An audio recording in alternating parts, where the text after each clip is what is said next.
प्रणम्य शिरसा देवौ पितामह महेश्वरौ प्रणम्य शिरसा देवौ पितामह महेश्वरौ नाट्यशास्त्रं प्रवक्ष्यामि ब्रह्मणाय दुदाहृतम् नाट्यशास्त्रं प्रवक्ष्यामि ब्रह्मणाय दुदाहृतम्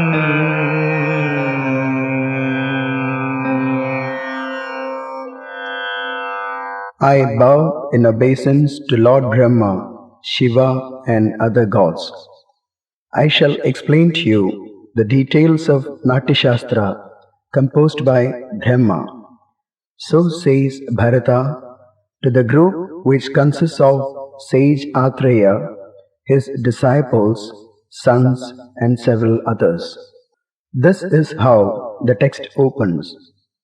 Bharata is the ideal teacher and all the others form a group of ideal students. The approach taken to explicate the contents is that of catechism, by which philosophical and spiritual dictums are interpreted. Who was Bharata? Is Natyashastra the work of an individual? Or is it a compilation of the outcome of studies made by more than one person? How old is this science? Do we not find lack of clarity in certain areas? There is a lot of abstraction and symbolism. Can all these be explained? How relevant are the contents to the modern world? These are some of the pertinent questions any serious student of Natyashastra should have in his mind. The oldest and the best known interpretation of Natyashastra is of Abhinavagupta. His ancestry has been traced to Kashmir. Born to Narasimhagupta and Vimalakala, he studied in depth Tantra, Vyakarana, Shaiva Diksha, Pratyabhijna, Dhvani Siddhanta, Brahma Vidya and Natyashastra from the great masters of these subjects. Bhattatota was his teacher in Natyashastra. Abhinavagupta was an ardent devotee of Lord Shiva and he led the life of a hermit. The period of origin of Natyashastra, according to different scholars, appears to vary from the 5th century BC to 3rd century AD. The identity of Bharata cannot be pinpointed. According to the first chapter in the text, the original work was composed by Lord Brahma using the essence of the Vedas. Whether Natyashastra was composed by sage Bharata in the form available today is a question that cannot be satisfactorily answered. It is possible that there was some material to start with, and during the course of time, many additions were made.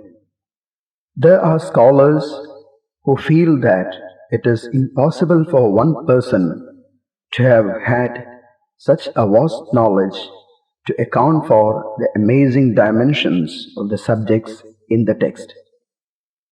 I do not intend either to contradict or to agree with such conclusions. Great scholars like Dhanika, Nantikeshwara, Sharada Tanaya, Shinga Bhupala, Sagara Nandi, Abhinavagupta, and others refer to Bharata with great respect.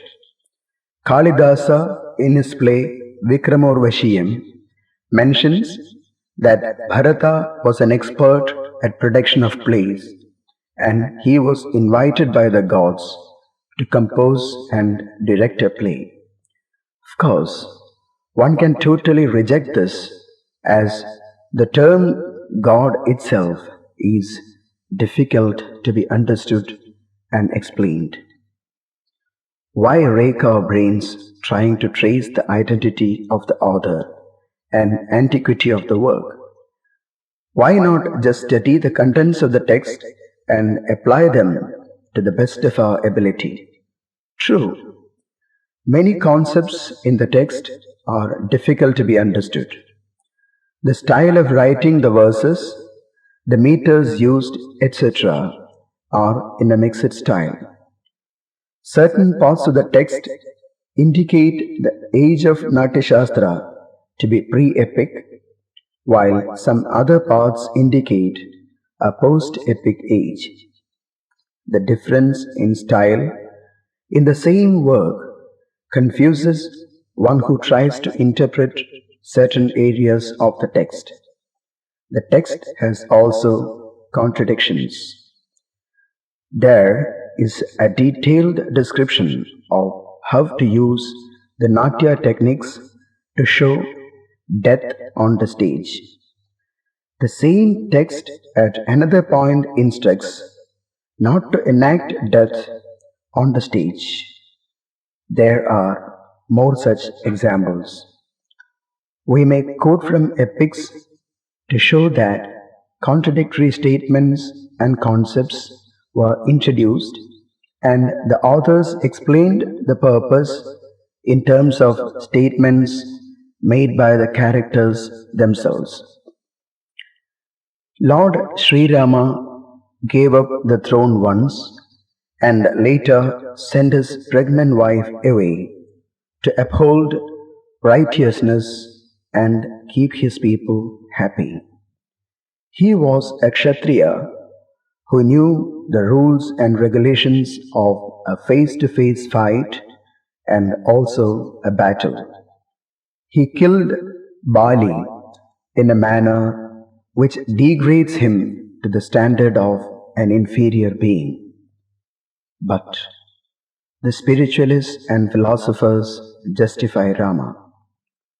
The argument can go to the extent of saying that Rama was just the mundane instrument to detach Bali's soul from his material body. Bali's function ended on this earth quickly by virtue of his devotion, and Rama gave him salvation. Note how the whole picture is changed. Now, should one be mocked, turned away, or ignored if one comes up with interpretations to Bharata's contradictory statements? Bharata himself makes clear more than once that he is providing the world with his observations and comments. He does not order anyone to follow his words verbatim. When the text is studied properly, it becomes clear that the author, call him by any name, wants the students to pool their knowledge and use their power of discrimination. This is with the intention that the practitioners of Natya must not blindly use their trained abilities.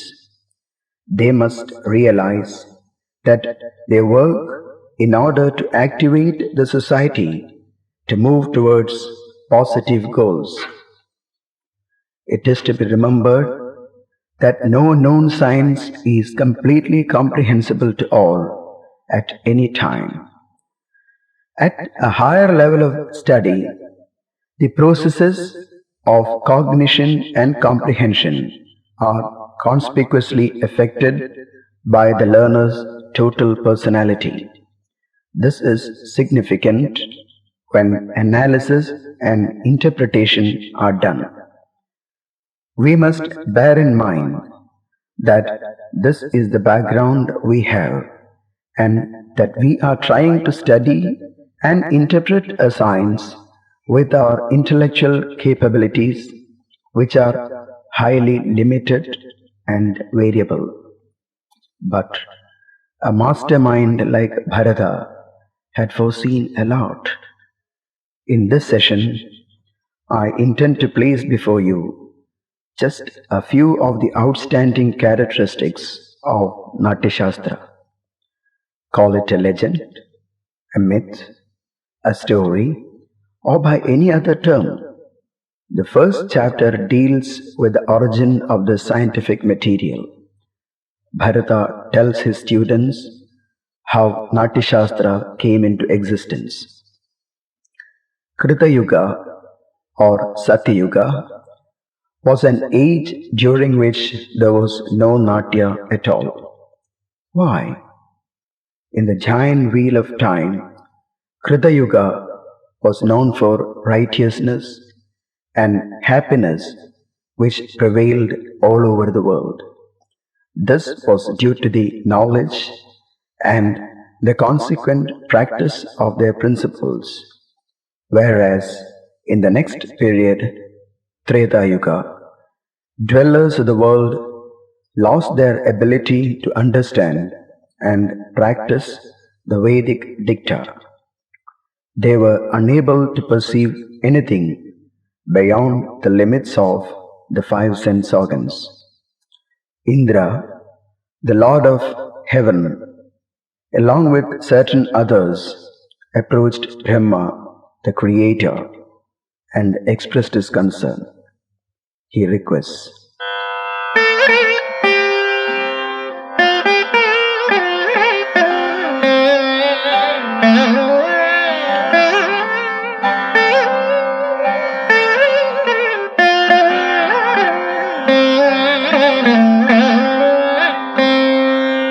क्रीडनीयकमिच्छामो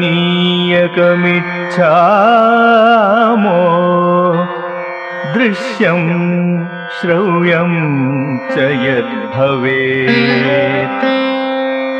न वेदव्यवहारोऽयं संश्राव्य शूद्रजातिषु तस्मात् सृजा परं वेदम् पञ्चमं सार्ववर्णिकम्.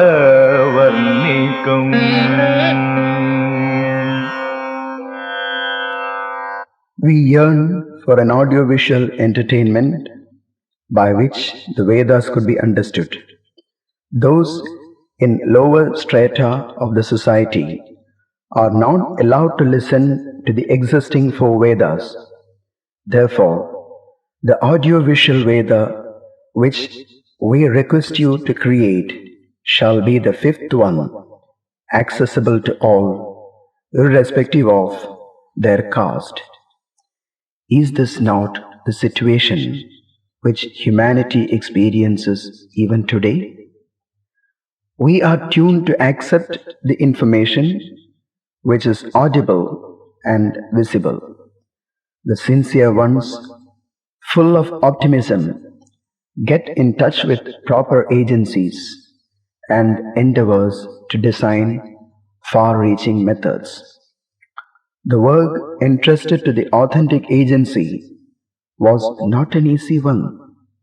Brahma, the mastermind in creation, got into his planning room and made a clear blueprint of the characteristics of the fifth Veda to be composed. Bharata gives the essentials as follows.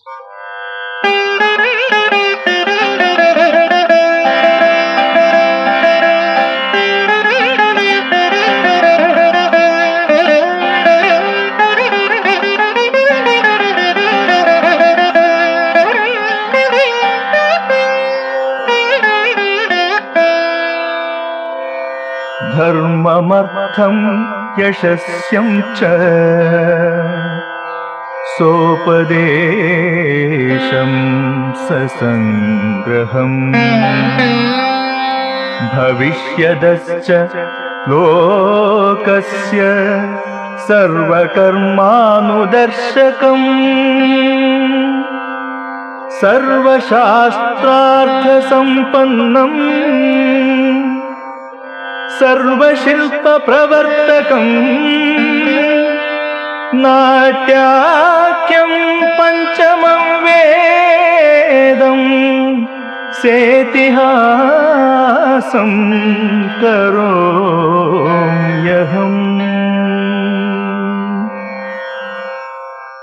I shall create a fifth Veda acceptable to all, by which people will obtain all wealth, both ephemeral and spiritual. This Veda shall encompass all necessary instructions. He also explains as to how these could be ensured.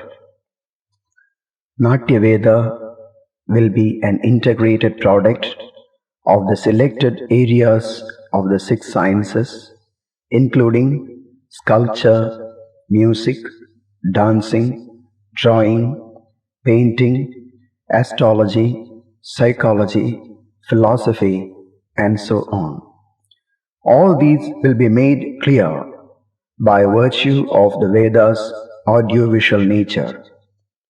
Therefore, the worldly beings will undoubtedly accept and practice the new Veda.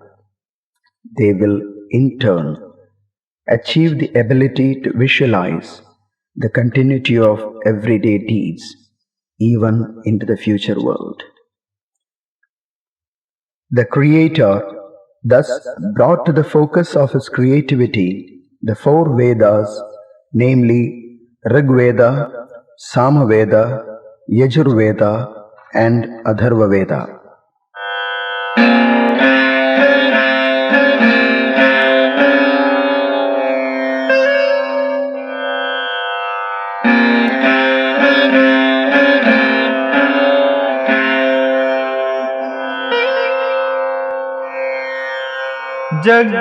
जग्राहपाठ्यं ऋग्वेदात् सामभ्यो गीतमेव च यजुर्वेदाद् अभिनयान् रसान् अथर्वणादपि. The Creator combined recitation and other aspects of language from Rigveda, music from Samaveda, acting from Yajurveda, and expression of sentiments from Atharvaveda. Brahma took the essentials from ancillary Vedas like Ayurveda and Dhanurveda. These two respectively deal with the science of life and techniques of archery. Combining all, he created the Natya Veda and handed it over to Indra. The Creator stipulated that this Veda should be practiced only by the ones who are intelligent, brave, healthy, and discriminative. Indra, being very honest, admitted the inability of his people and requested Brahma to entrust the duty of practicing the Veda to the sages. Sage Bharata was then summoned. The Veda was handed over to him to put into practice, involving his sons. To avoid controversies, Bharata may be considered as one who possessed the wisdom to employ bhava, raga, and tala in the audio visualization of the Natya Veda. If we refer back to the 2nd verse in chapter 1, it mentions Bharatam Natyakovidam. The suggestion is Bharata is the mastermind in handling Natyaveda. After having run a few trials, Bharata presented the audiovisual layout of Natyaveda to Brahma. This had verbal renderings, expressions involving subtle and exaggerated movements, which were respectively called Bharati Vritti, Satyati Vritti, and Adabhadi Vritti. Vritti may be considered as a mode or a method which an actor uses to convey the message he wishes to. However, to make the technical presentation more attractive, Brahma suggested the addition of a graceful mode, namely Kaishiki. To do this, the Apsaras, or the celestial dancers, 24 in number, were created. A close study of the names of Bharata's sons and the dancing girls suggests the need for functional and structural adaptability of the individuals in any presentation. For example, Raudran and Veeran are two of Bharata's sons, and Sundari and Vidagdha are two of the Apsara ladies. Brahma and Bharata felt there is a need to include both Tandava, the vibrant, and Lasya, the soft and graceful movements. When Lord Shiva too insisted on the necessity to do so, these terms came into the usage of Natya. In order to give necessary musical support, the celestial singers and Gandharvas were asked to take charge of singing. Sage Swati was assigned the task of designing the musical instruments. The first performance was during the celebration of the victory of Devas over the Asuras, that is, the victory of the heavenly beings over Asuras, the non-heavenly ones. The first presentation enacted the above event. Gods, pleased with Natya, encouraged the participants by giving them many gifts. The gifts also symbolize definite requisites for a perfect stage presentation. Those who gave the gifts also symbolize known worldly functions. We shall examine a few just to see how the concepts could be interpreted. Indra gives a flagpole. The word Indra, when used as a suffix, raises the status of the given subject. For example, Gajendra is the greatest among elephants. Pannagendra is the greatest among serpents. Hence, Indra, other than being the king of the heaven, is to be taken as a master, one who deserves to be the supreme authority. Flagpole is a territorial signal to warn and keep the antagonists away. What is the total interpretation now? The real master provides necessary protection. Later, we also read that when the Asuras came in to disturb the performance, Indra crushed them with a flagpole, which was then onwards came to be known as Jarjaram. This is just one way of looking at the symbolism. The sun gives an umbrella. He is one who gives light. He is also the source of universal energy. Light is required on the stage, but it is to be controlled. To the modern stage, this is as simple as providing a performing group with the supply and regulating units for light on the stage. Varuna, the deity of water, gives a water pot. I am sure the utility of water, the universal solvent, needs no further explanation. Most important of all is Lord Shiva's gift. He gives Prayoga Siddhi, the efficiency to employ the knowledge acquired. This is to remind every performer that there is something more than the mere good training and the vast experience which makes the performance what it should be. Is this not a call for purity and sincerity? There are many other statements in the text which serve to attest the significance of this thought. The demon by name Virupaksha was the leader of a group of asuras. With his endowed magical powers, Virupaksha immobilized the actors. Virupaksha symbolizes one who is unable to perceive anything in its true nature. This incident also tells us that any new move, however good be the motive, may be opposed by at least one section in any society. There may be one egocentric individual to lead similar others. This is an absolute up-to-date concept. To protect the Natya performance, Brahma ordered Vishwakarma, the celestial architect, to design and construct a theatre.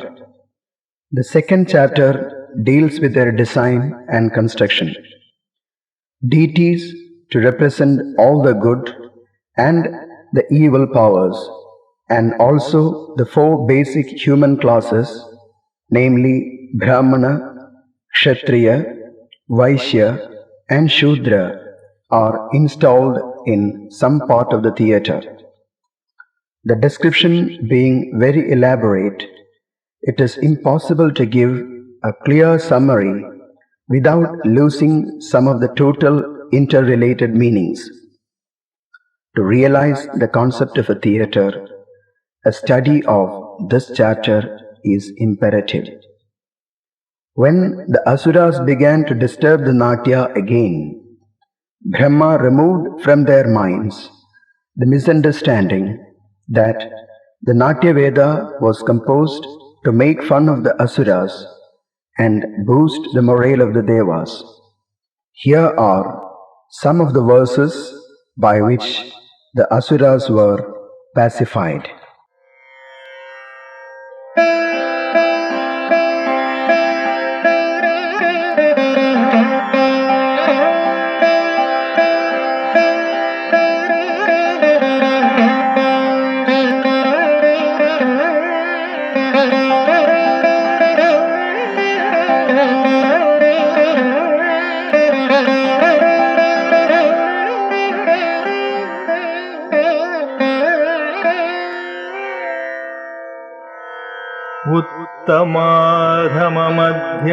उत्तमाधममध्यानाम् नराणां कर्म संश्रयम् हितोपदेशजननम् नाट्यमेतद्भविष्यति हितोपदेशजननम् नाट्यमेतद्भविष्यति।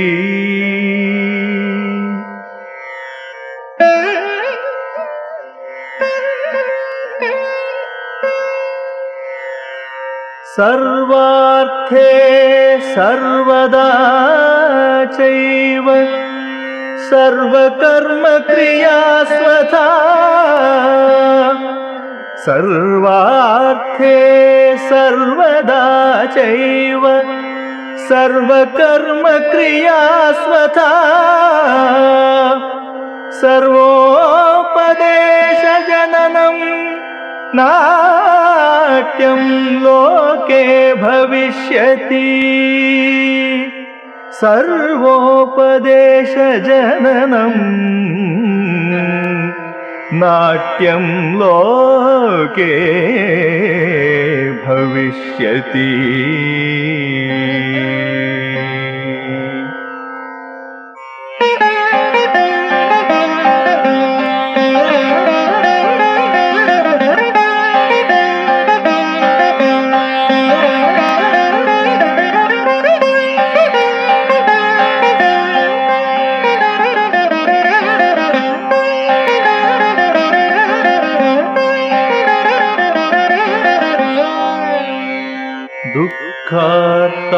दुःखार्तानां श्रमार्तानां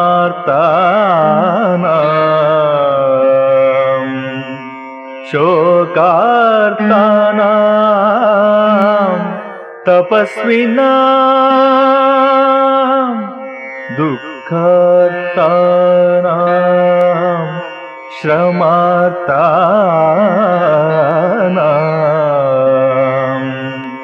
शोकार्तानां तपस्विनां विश्रान्तिजननं काले नाट्यमेतत् भविष्यति विश्रान्तिजननं काले नाट्यमेतत् भविष्यति।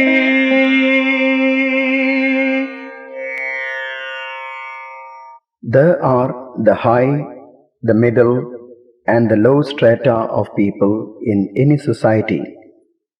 Depending on the different activities of the individuals, Natya will impart acceptable advice to all at all time.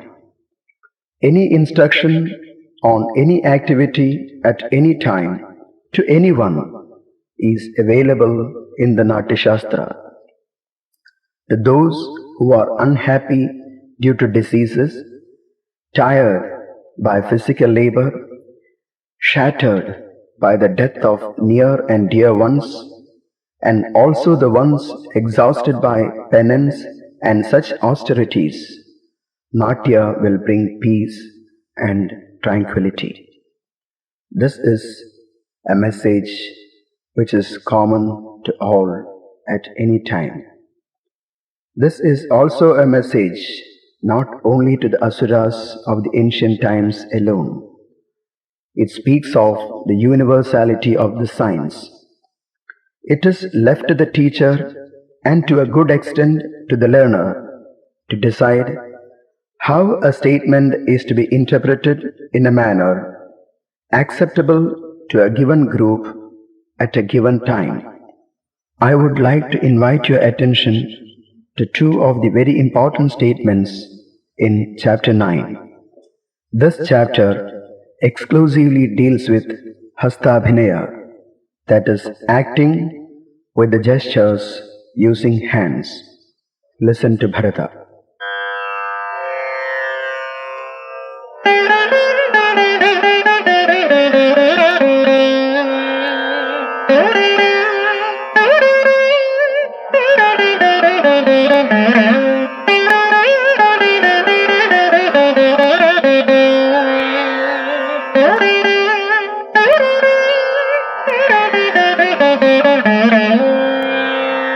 देशं कालं प्रयोगं च अप्यर्थयुक्तिमवेक्ष्य च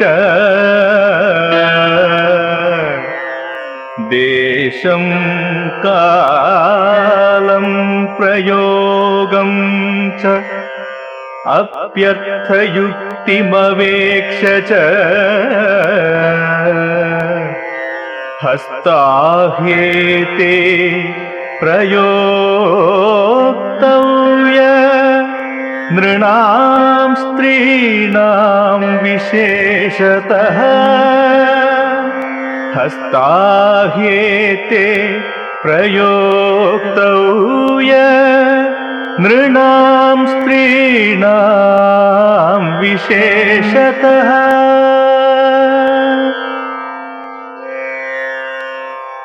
Region, time, effectiveness in use, and logic in application are to be seriously considered while the gestures are put into use, especially when women do so.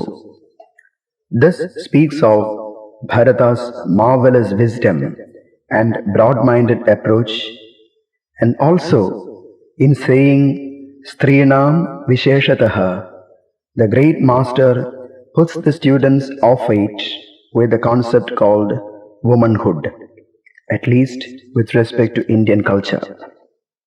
Woman is an epifocal idol which stands for everything from fertility to companionship. Any disturbance at this level, be it positive or negative, will be noticed and criticized by many. The unparalleled range of practical idealism is to be particularly made note of. Bharata also says,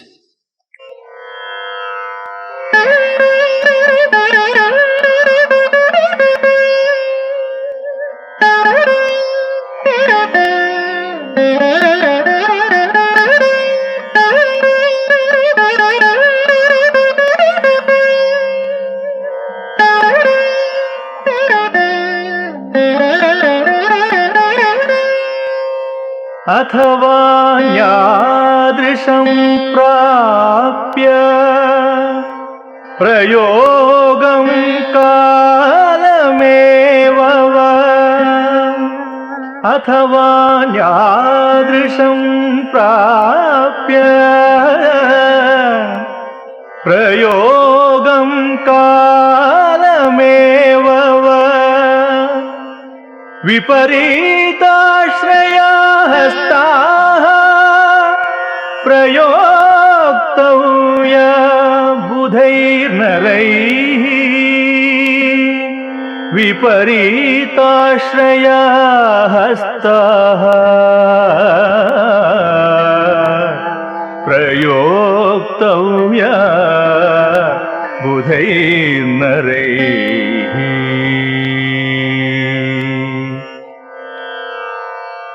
considering the difference in use and time, people who have wisdom shall even use gestures in a manner contradictory to the defined ones. Our wariness is called for at this juncture because the Master mentions the need to make Atasian changes. The license to use opposite gestures is given, but it is only to those who have the authority. What a great teacher and researcher Bharata is. He is strict, but never rigid. He gives all due consideration and respect to his fellow scholars and students of all time. He does not turn the study into a one-man show. He wants timely modifications to be incorporated into the basic design. No doubt, there is a high degree of symbolism and abstraction. One who tries to interpret must constantly be aware of one's own limitations. He must be clear and keep himself open to change, like Bharata himself. In chapter 6, the structure of Natyashastra is briefly brought out. It is said to be in a Sangraha style. The entire contents are condensed to a few technical terms which are elaborated further. At the beginning, the student is not told about this style of abstraction. The question as to why this method has been adopted is answered. It is impossible to find the end of Natya which has in it all knowledge and technology, especially of sculpture and several other subjects. Chapters 6 and 7, which respectively deal with Rasa and Bhava, form the core of Natyashastra. All other items directly or indirectly support them. Why should Bhava and Rasa be considered as the core subjects? The very reason why the great scholars have written exhaustive commentaries on Rasa and Bhava is that they together form the nucleus of Kavya and also Natya. Kavya is poetry. Natya, in practice, is converting a poem into its audible and visible form. No true poem is evolved unless a bhava is possessed by a poet.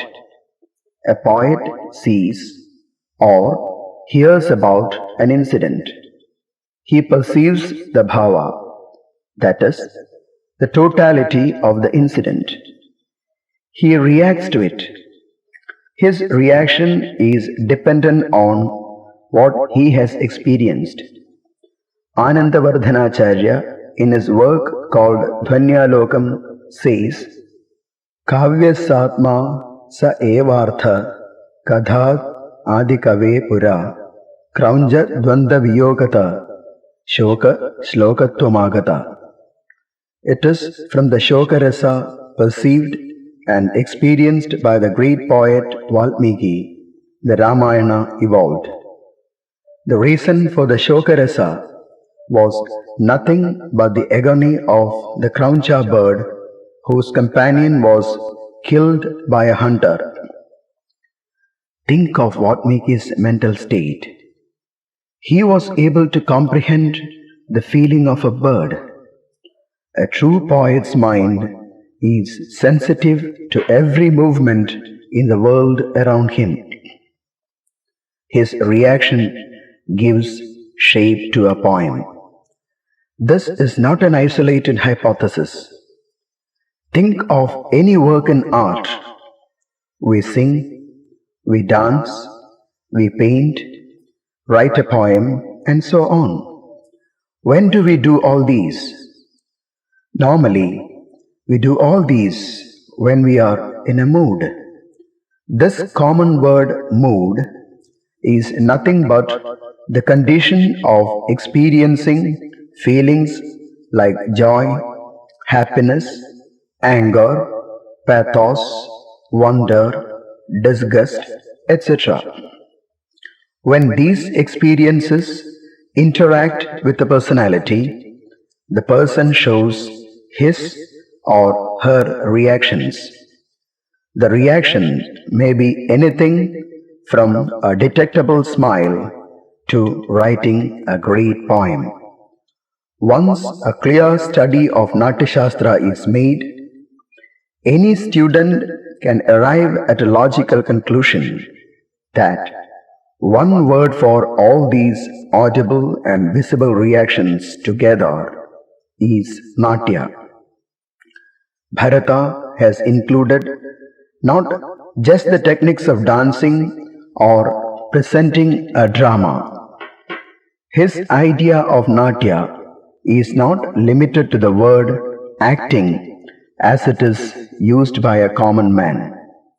He has not omitted anything that could be noticed in the world around.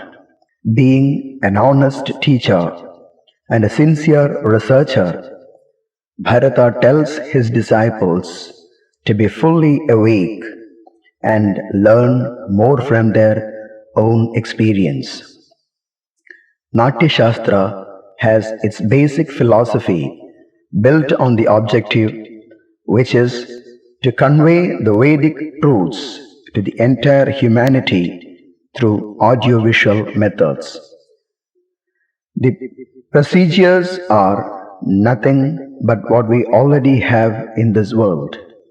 Bharata's introduction of certain incidents and characters which appear supra-ephemeral, is to set goals for the dwellers of the earth. Such goals tell us how far we should advance at each move to regain the values we have lost or to acquire new ones. All these facilitate the happy growth of individual and social culture.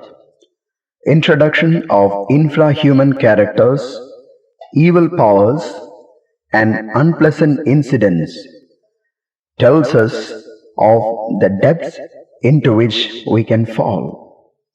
They also tell us the distance we have to keep in order to focus our attention towards positive values.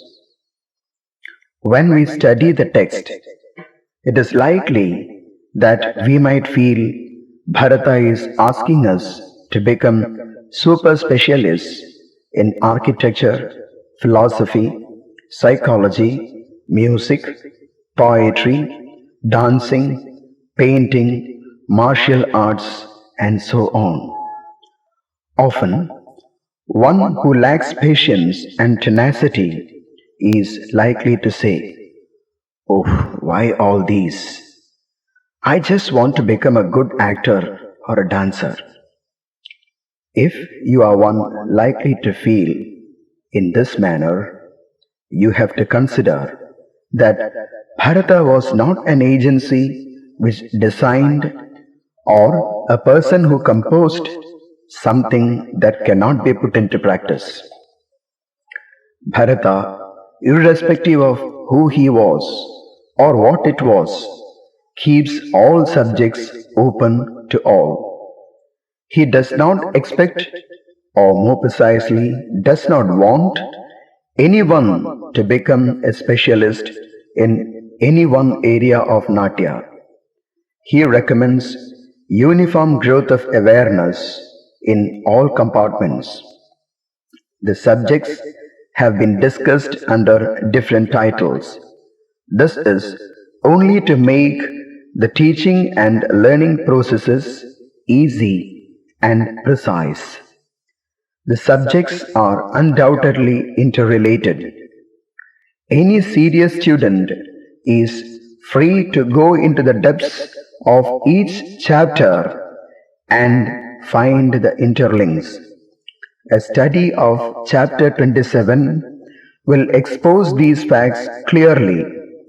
All those who are involved in Natya must have a knowledge of what Natya is, and each individual could reach into the depths of the area he or she wants. This is a message to each and every artist of today. In terms of acting, the master mentions Satvika, Ankika, Vachika, and Aharya. Anyone is at liberty to study them and compose a stage presentation. The composer, according to the requirement, can combine these methods of abhinaya in various proportions.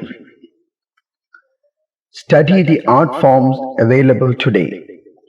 The schools like Yakshagana, Kudiyatam, Autumn Tullal, and several folk theatres have adopted all the four types of abhinaya. In Manipuri dances, Bharatanatyam, Odissi, Mohiniyattam, etc., Vachika abhinaya is restricted to a separate singer. Though the schools of Kathakali and Krishnanatam also have the Vachika restricted to the vocalists, they give high importance to variety in Aharya. Bharatanatyam gives more importance to Angaharas than Kathakali or Kudiyatam. In Rupakas, importance is given to Vachika. These are just few examples. It is as simple as preparing a cup of coffee to suit one's taste.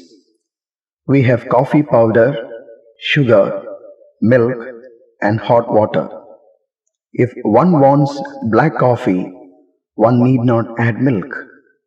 If one is diabetic, avoid sugar. Does anyone prefer a cup of strong coffee? Add more coffee powder. But all are coffee in one form or the other.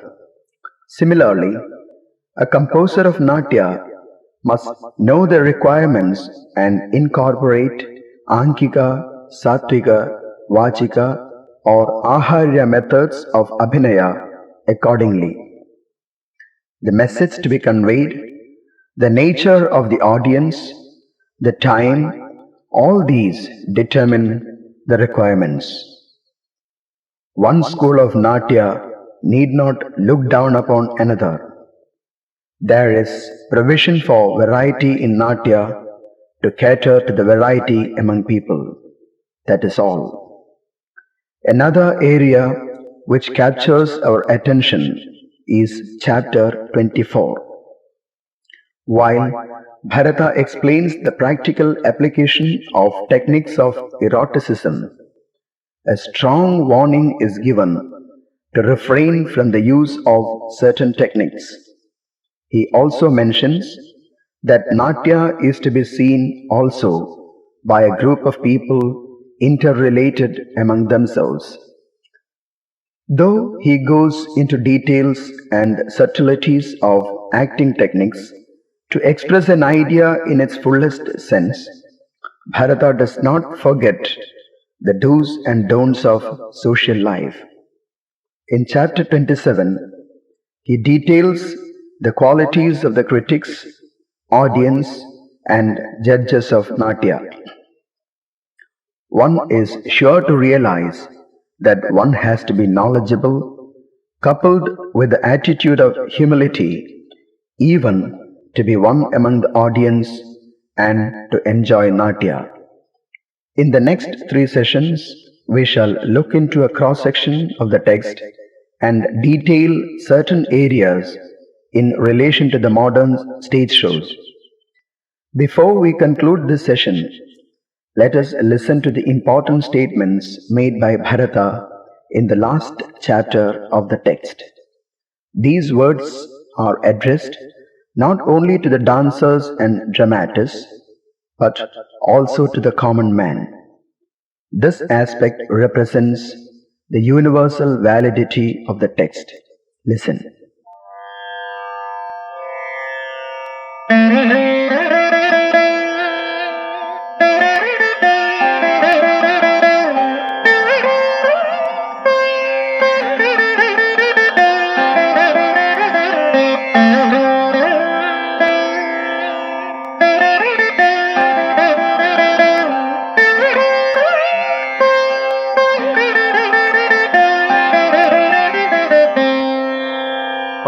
पाठ्यं नाट्यं तथा गानम् चित्रं वादित्रमेव च पाठ्यं नाट्यं तथा गानं चित्रं वादित्रमेव च वेदमन्त्रार्थवचनैः समं हेतद्भविष्यति वेदमन्त्रार्थवचनैः समं हेतद्भविष्यति.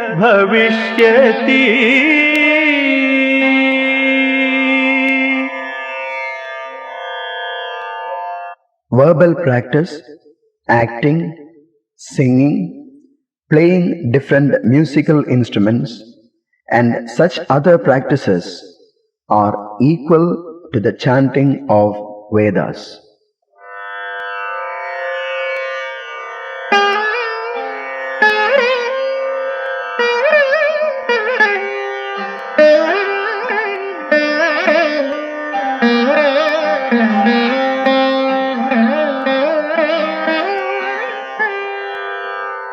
एवं नाट्यप्रयोगे बहुविधिविहितम्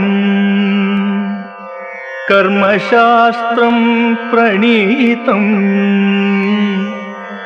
नोक्तं यच्चात्र लोकाद् अनुकृतिकरणात् संविभाव्यं विधिज्ञैः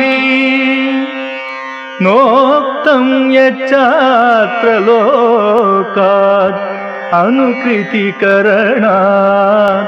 संविभाव्यं विधिज्ञैः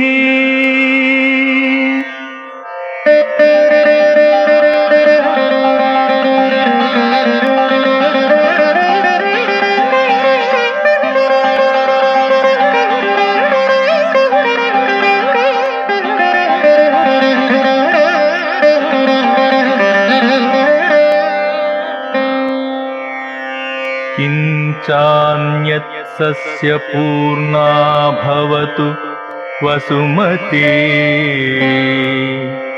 नष्टदुर्भिक्षरोगा शान्तिर्गो ब्राह्मणानां भवतु नरपति पातु पृथ्वीं समग्राम् शान्तिर्गो ब्राह्मणानां भवतु नरपति पातु पृथ्वीं समग्राम्.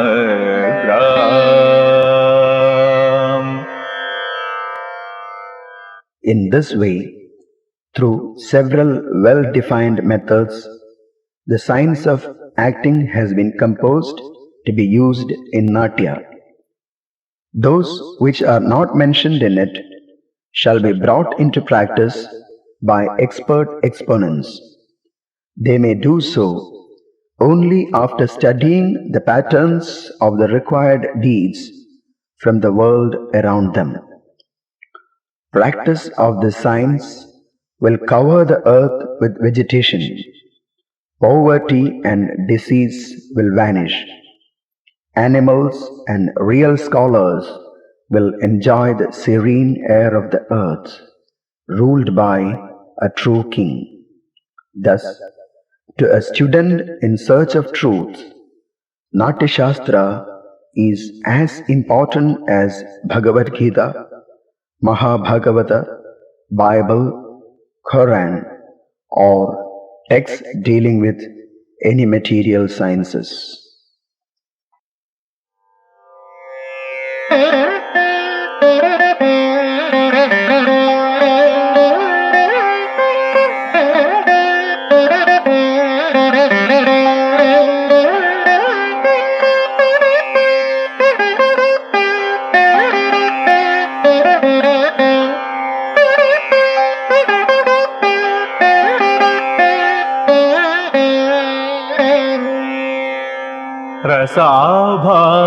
रसाभावाह्यभिनया धर्मी वृत्तिप्रवृत्तयः रसाभावाह्यभिनया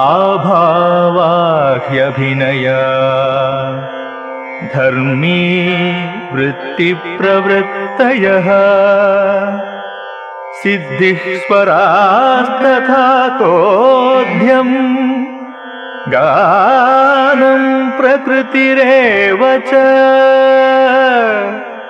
सिद्धिस्वरास्तथा तोध्यम् गानं प्रकृतिरेव च.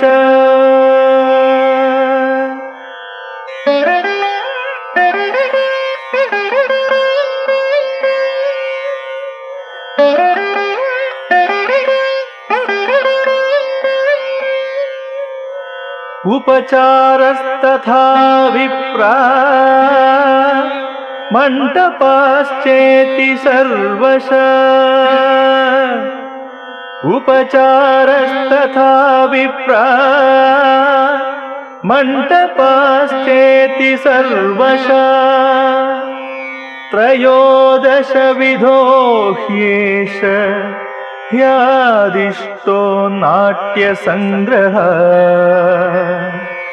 त्रयोदशविधो ह्येष ह्यादिष्टो नाट्यसङ्ग्रहः ह्यादिष्टो नाट्यसङ्ग्रहः.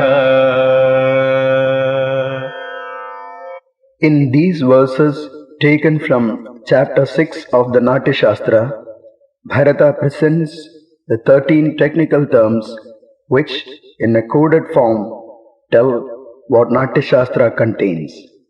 This is called Sangraha style. There are 8 basic classes of enjoyable experiences called rasas. The basic sentiments are also 8 in number. They are the bhavas. Abhinaya means acting. Abhinaya is nearly a suggestive imitation. There are 4 ways of acting, namely Angika by means of gestures, Sattvika by means of suitable and subtle expressions, Vachika by means of verbal rendering, and Aharya by means of makeup, costumes, and stage settings. There are 2 major methods in acting. They are the stylistic, that is Natyadharmi, and the realistic, that is Lokadharmi. We have already heard about Satvati, Arabhadi, Bharati, and Kaishiki Vritti, which constitute the Vrittis, the exact mode of or styles in a presentation. Pravrittis are also 4 in number, which represent 4 different combinations of vrittis in relation to the region in which Natya is presented. In effect, Pravritti defines the suitable styles of presentation in relation to the area. Avanti, Dakshinatya, Audramaghadi, and Panchala are the 4 pravrittis. These terms indicate the 4 different parts of a given geographical layout. Siddhis are results of Natya. Siddhi is what is noticed in terms of the reaction of the audience. Siddhi can be of 2 types.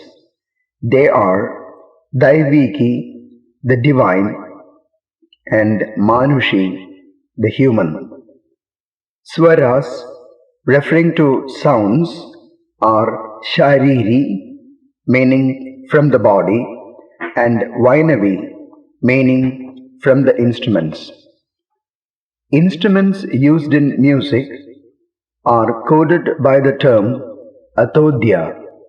They are Tata, the stringed, Avanadha, the percussion, Sushira, the wind types, and Ghana, the bell types.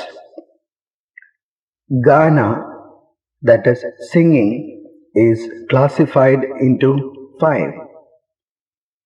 Pravesha, singing as the character enters. Akshepa, singing as the character exits. Nishkrama, while expressing the inner feelings. Prasada, to please the audience. Antara, singing as to transmit a rasa. Uttama, the high. Madhyama, the middle, and Adhama, the low, indicate 3 prakritis, that is, the 3 categories of personalities. Upachara, in this context, refers to the visible activity of the performer. When the activity is based on the given regulations, it is Abhyantara. When the activity is individualized and falls outside the regulations, it is Bahya. In general terms, Bahya is uncontrolled and unpleasant acting. Abhyantara is well balanced and pleasant acting. Theatres and stages are of three types: Vikrishta, the rectangular, Chaturashra, the square, and Trishra, the triangular. It cannot be fully explained why Bharata did not introduce this methodology at the beginning of the text called Natyashastra. The four vrittis are elaborately dealt with in chapter 22, and that too giving a totally different idea of the term called vritti. Here again, the author resorts to a mythical phenomenon. In brief, it is like this. Lord Vishnu was attacked by two asuras, Madhu and Kaitapha. He was in his yogic sleep on the serpent bed in the great ocean, shrinking the entire universe into himself. The invaders shouted and cursed the Lord using several words. Thus Brahma said, "Is it Bharati Vritti? An attack with words alone is seen. O Lord, kill these two asuras." Vishnu said, "Brahma, I created this Bharati with a purpose. This is to be used by those who will convey their feelings through their selected words." Vishnu then fought against the asuras and killed them. From the well-poised, steady and quick movements of the Lord evolved the Satvati Vritti. When he tied his beautiful hair, along with attractive, graceful movements, the Kaishiki Vritti evolved. The Arabhadi Vritti evolved when Vishnu entered into a real deadly fight in extreme anger. It is therefore logical to conclude that the Creator had in his repository the four vrittis even earlier. He gave them to Bharata when the need arose, that is, to put the Natyaveda into its audio-visual form in practice. How do we interpret this mythical incident? Let us make an attempt. Vishnu, in yogic sleep, represents a natural information center. Nothing is visible unless the store is opened. The asuras are the needs of the world. Needs demand the opening of the storehouse or the information center. The vrittis are the processes to satisfy the needs. Death of the asuras stands to denote that the worldly needs are met with and satisfied. It is left to the one in charge of further production to keep in file the required ways and means. He is expected to put them into effect as and when required. Brahma did this part of the work.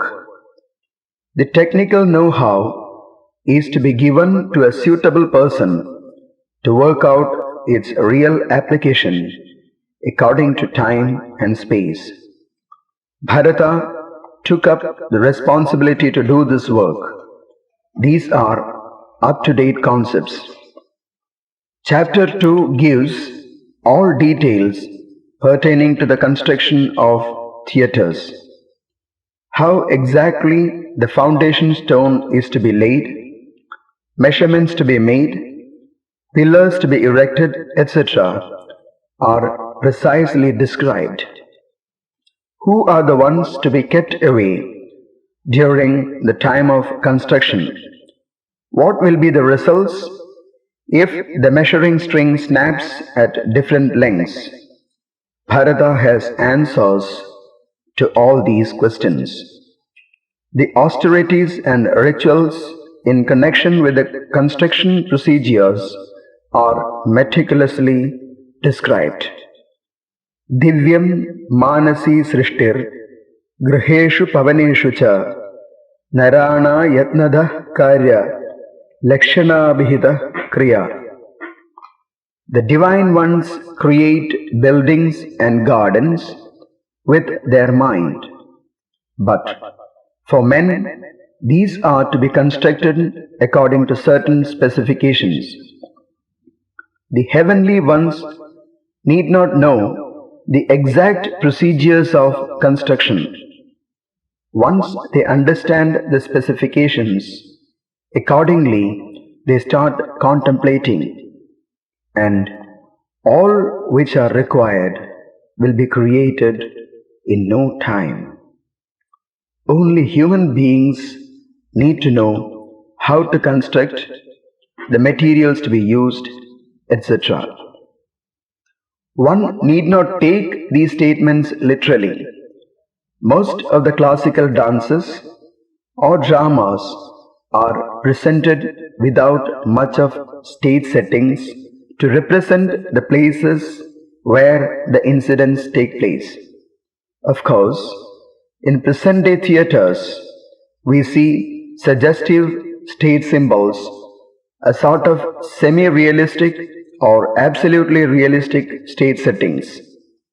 In the first two cases, we find that certain structures are left to the imagination of the audience. A stage without even a suggestive symbol is for the audience who can create in their mind the structures to match the incidents on the stage. The actor's duty is not at all an easy one here. Each actor has to use his skill with discrimination in order to help the audience to construct the right structures in their mind. Vanavarnana, that is describing a jungle, Samudra Varnana, that is describing an ocean, and Swarga Varnana, that is describing the heaven, which are commonly seen in many classical dances and dramas, are some of the examples. Bharata shows his knowledge of astrology and ability to pinpoint the consequences of certain incidents. To quote one example, I shall elaborate, according to Bharata, what will happen if the measuring string snaps at certain points while taking measurements. He says, if the string snaps at the center, the founder is sure to die. And if it snaps at a point 1/3 the distance from one end, there will be disturbances all over the kingdom. If the string snaps at 1/4 of the distance from any end, the performer will die, and if it slips off from hand, there will be some disturbance or failure in Natya.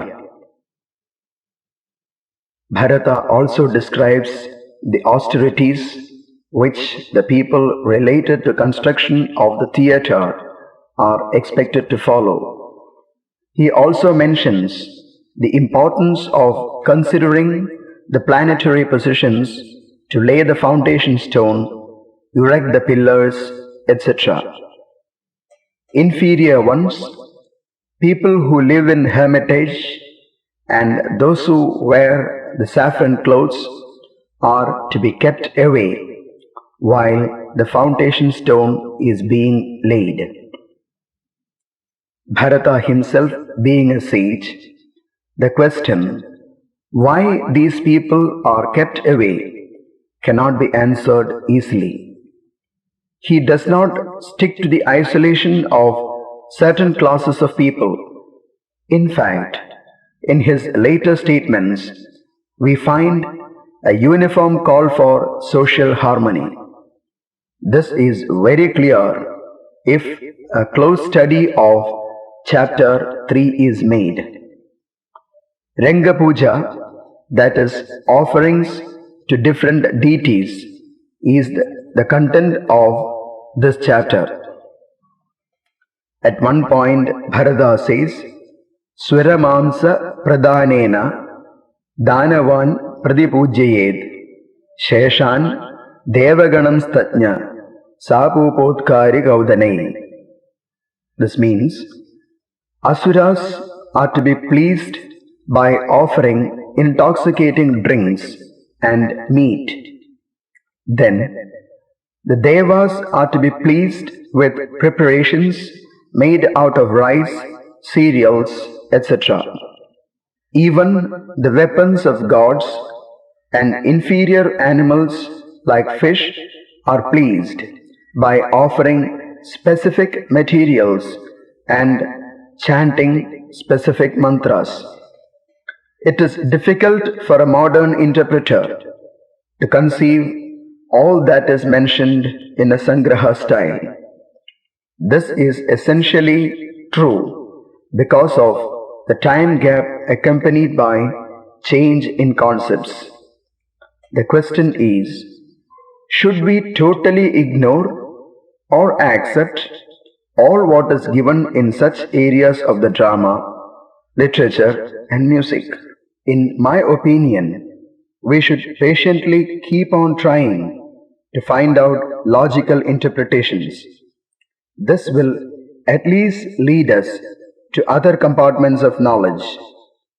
Abhinavagupta mastered several subjects earlier to his study of Natyashastra. One can easily vouch that he has given his comments on Natyashastra from a level of thought which no scholar of even the 20th century can claim to have reached. It is impossible to discuss all the symbolism involved, but the concept of allotting the four corners to the four compartments of the society is an interesting one. Southeast pillar is Brahmana. Southwest is Kshatriya. Northwest is Vaishya. And northeast is Shudra.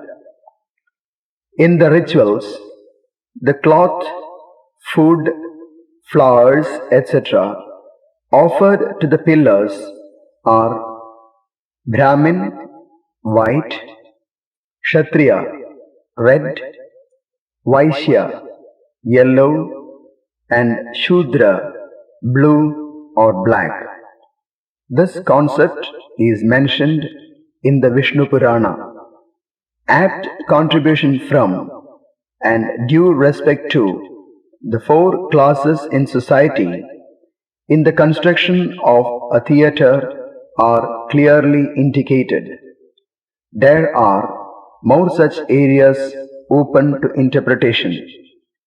The gods or deities or such other powers in charge of the various zones of the theatre, stage and preparation room represent true functional relationships. Kubera, in charge of material wealth, is at the north. Yama, who has the operative right to subdue and destroy, is at the south. Varuna, the deity of water, is at the west, and Indra, the supreme commander, is at the east. East is also the main entrance side, and the stage faces this side. Sun is in the makeup room and also the place where the costumes are kept and dancers go in to wear the costumes. Agni that is fire, is on the stage.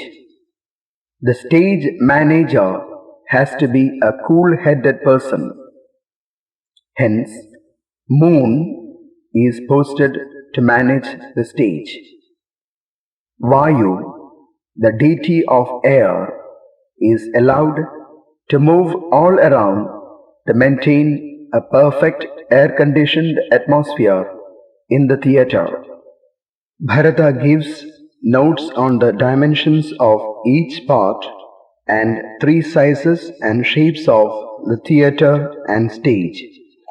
The big size theatre is to be used for godly characters, the medium size for the royal ones, and the small ones for the others.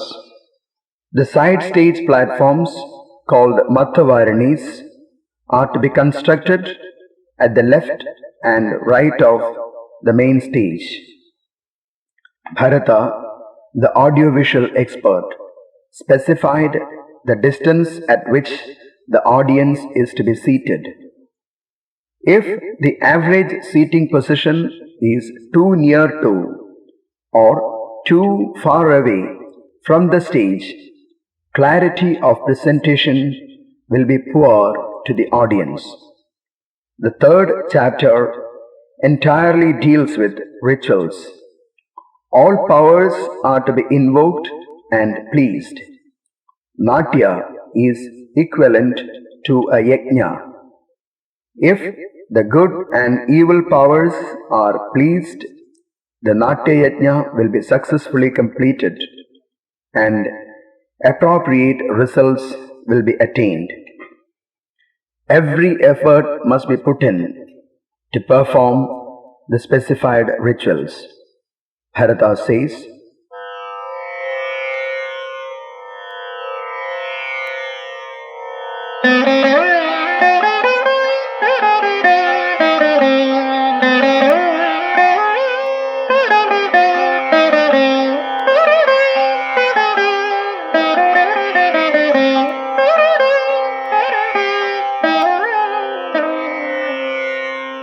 यज्ञेन संहितं ह्येतत् रङ्गदैवतपूजनम्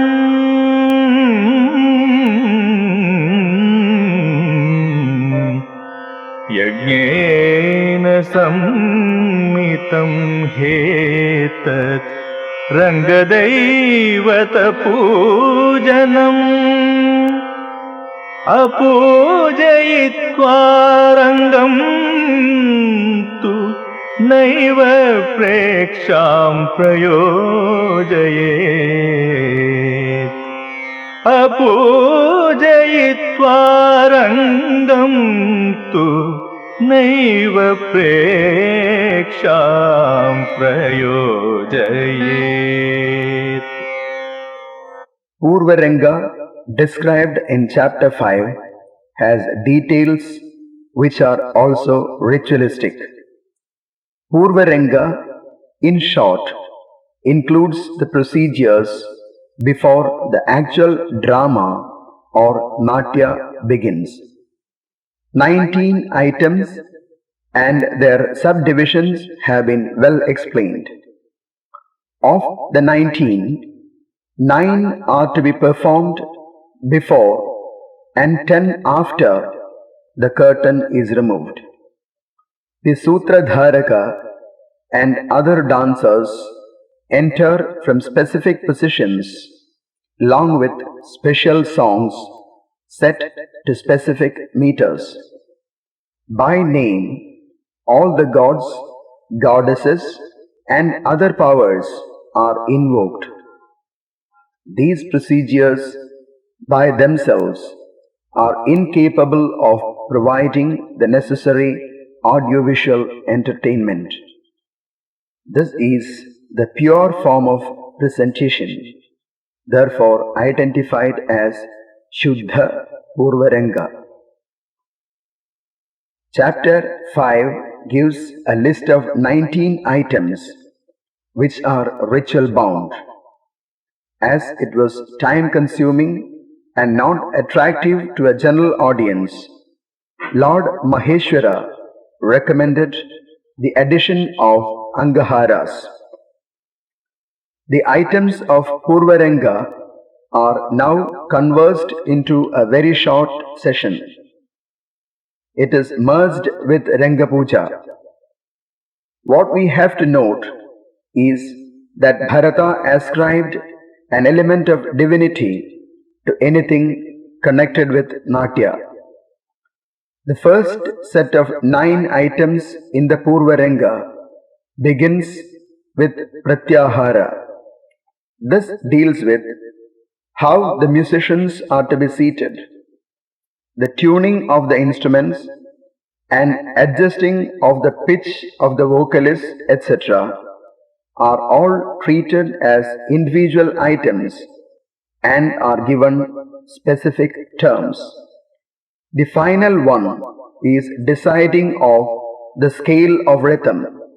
This is called Asarita Kriya. Geetakam is the first item in the next sequence.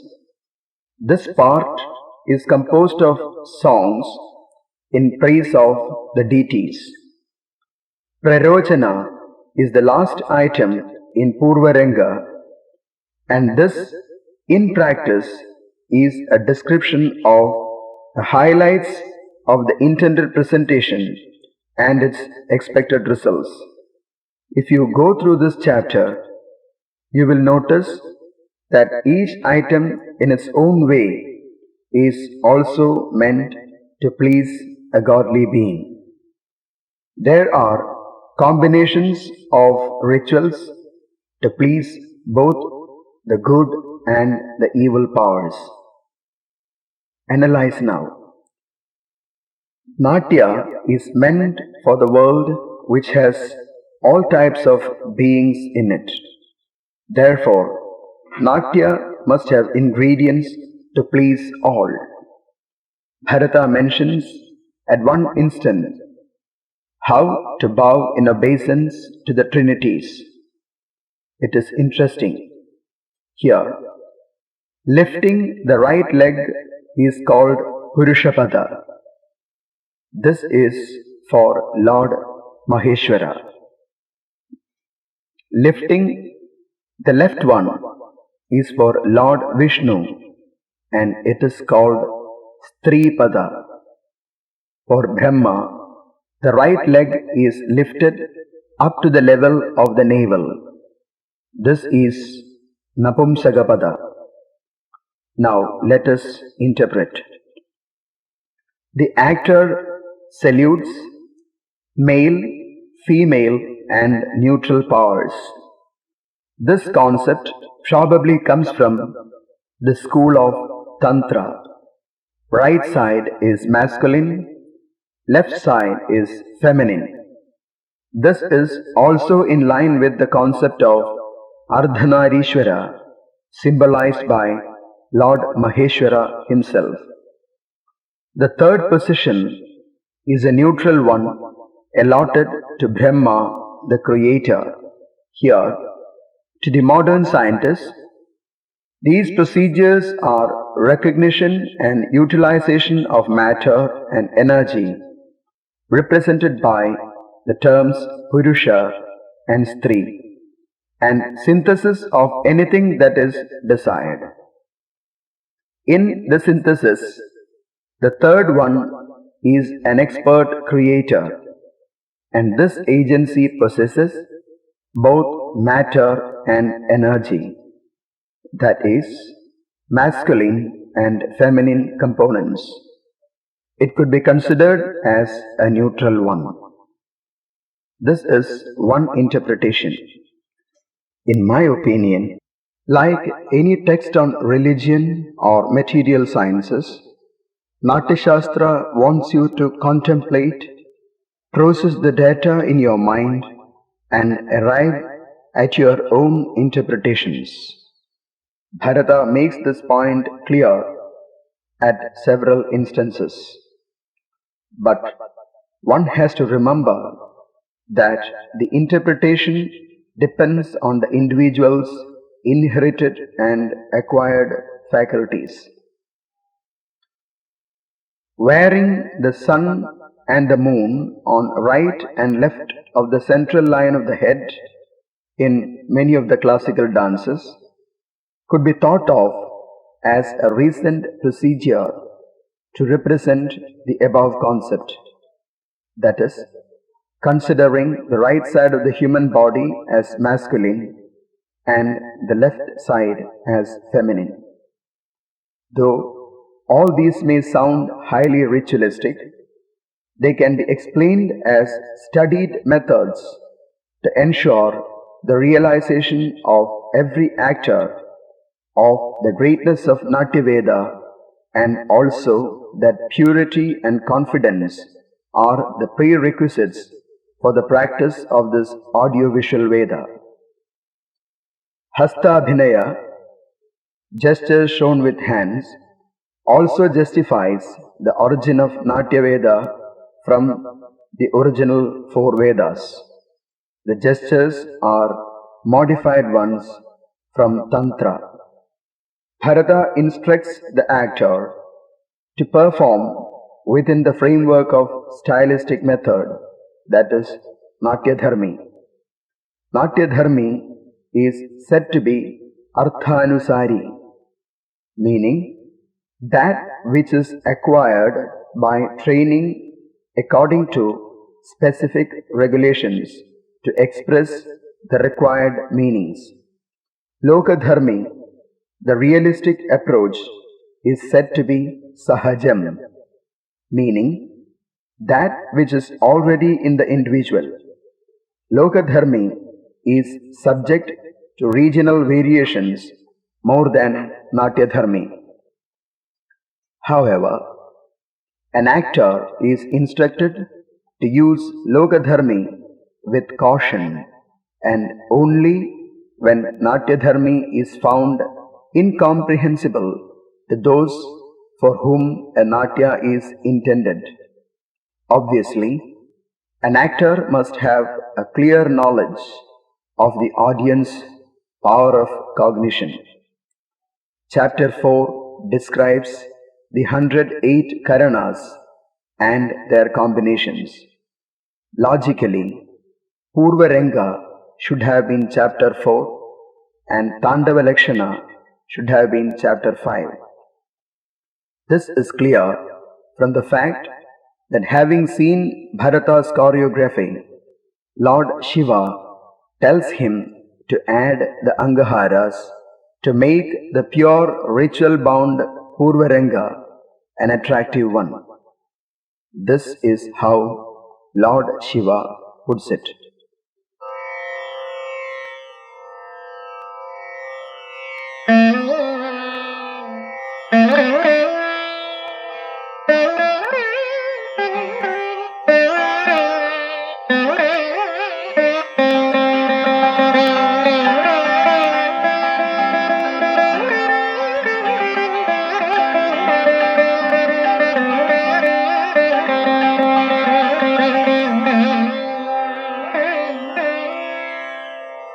अहो नाट्यमिदं सम्यक् त्वया सृष्टं महामते।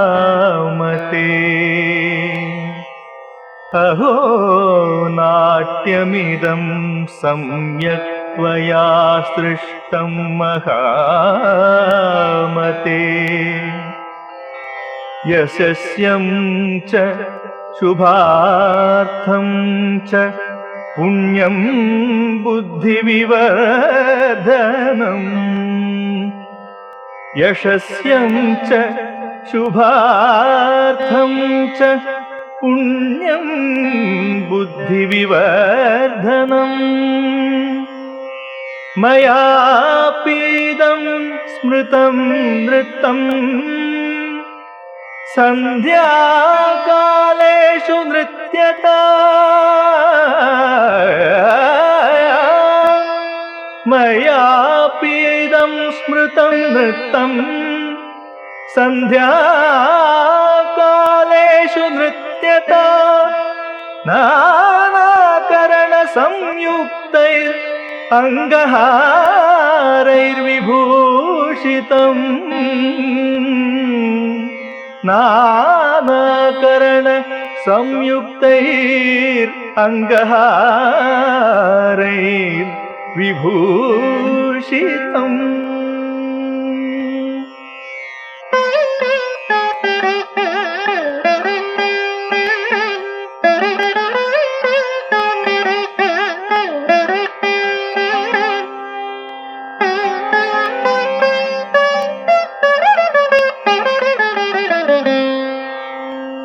पूर्वरङ्गविधावस्मिन् स्त्वाया सम्यक् प्रयुज्यताम्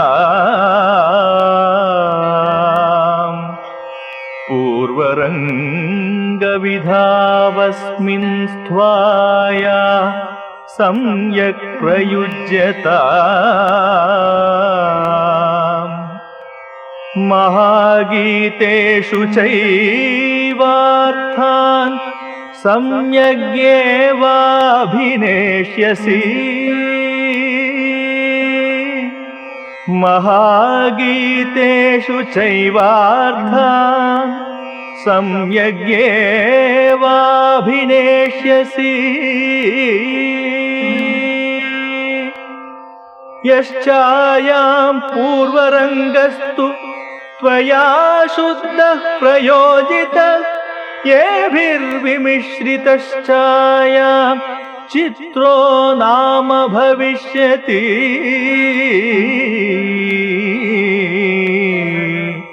येभिर्विमिश्रितश्चायां चित्रो नाम भविष्यति.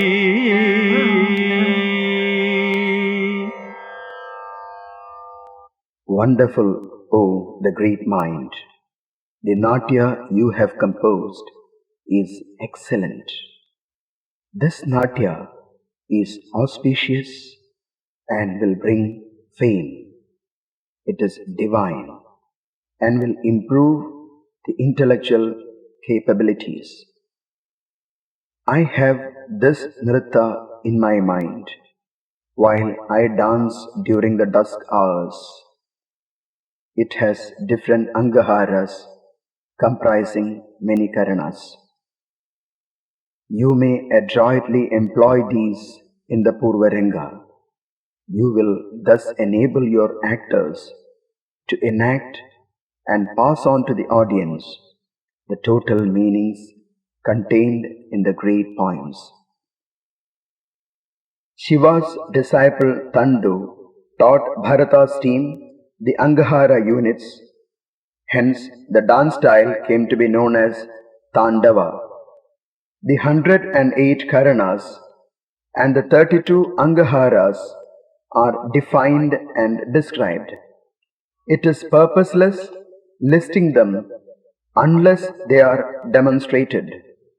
Moreover, one has to learn and practice these under the strict guidance of a perfect teacher. Karanas in dance essentially mean poses. 2 Karanas together make a Madriga. 2 to 4 Madrigas make an Angahara. There are specific terms for combinations of 3, 4 and 5 Karanas. In general, in a Karana, the left hand is on the chest and right hand follows the direction of the right foot. If one makes an endeavor to study the Karanas and Angaharas and know how to employ them in dance, one cannot but be wonderstruck and realize what a genius the composer was. Let the credit go to Lord Shiva, Bharata, Tandu or anyone else. Only a mind that possessed the perfect know-how of mobilizing the human body and phrasing it at the most captivating poses could have done it. Evidently, a higher realm of aesthetic appreciation results when the movements of the poses of the sculptures can be perceived rather than seeing merely the static beauty of sculptures. That is, Karanas mean something more than just poses. We are made to realize this felicity when we go through chapter 4 and chapters 9 to 14. These chapters respectively deal with hand gestures, movements of the limbs, special movements on the stage, combinations of these movements, and also the different types of gaits and regional styles, including entry, exit, and stage positions of various characters. Chapter 6 and 7 respectively deal with Rasa and Bhava. These two chapters have been and still are the ones which put the students into confusion. Many scholars have written elaborate commentaries.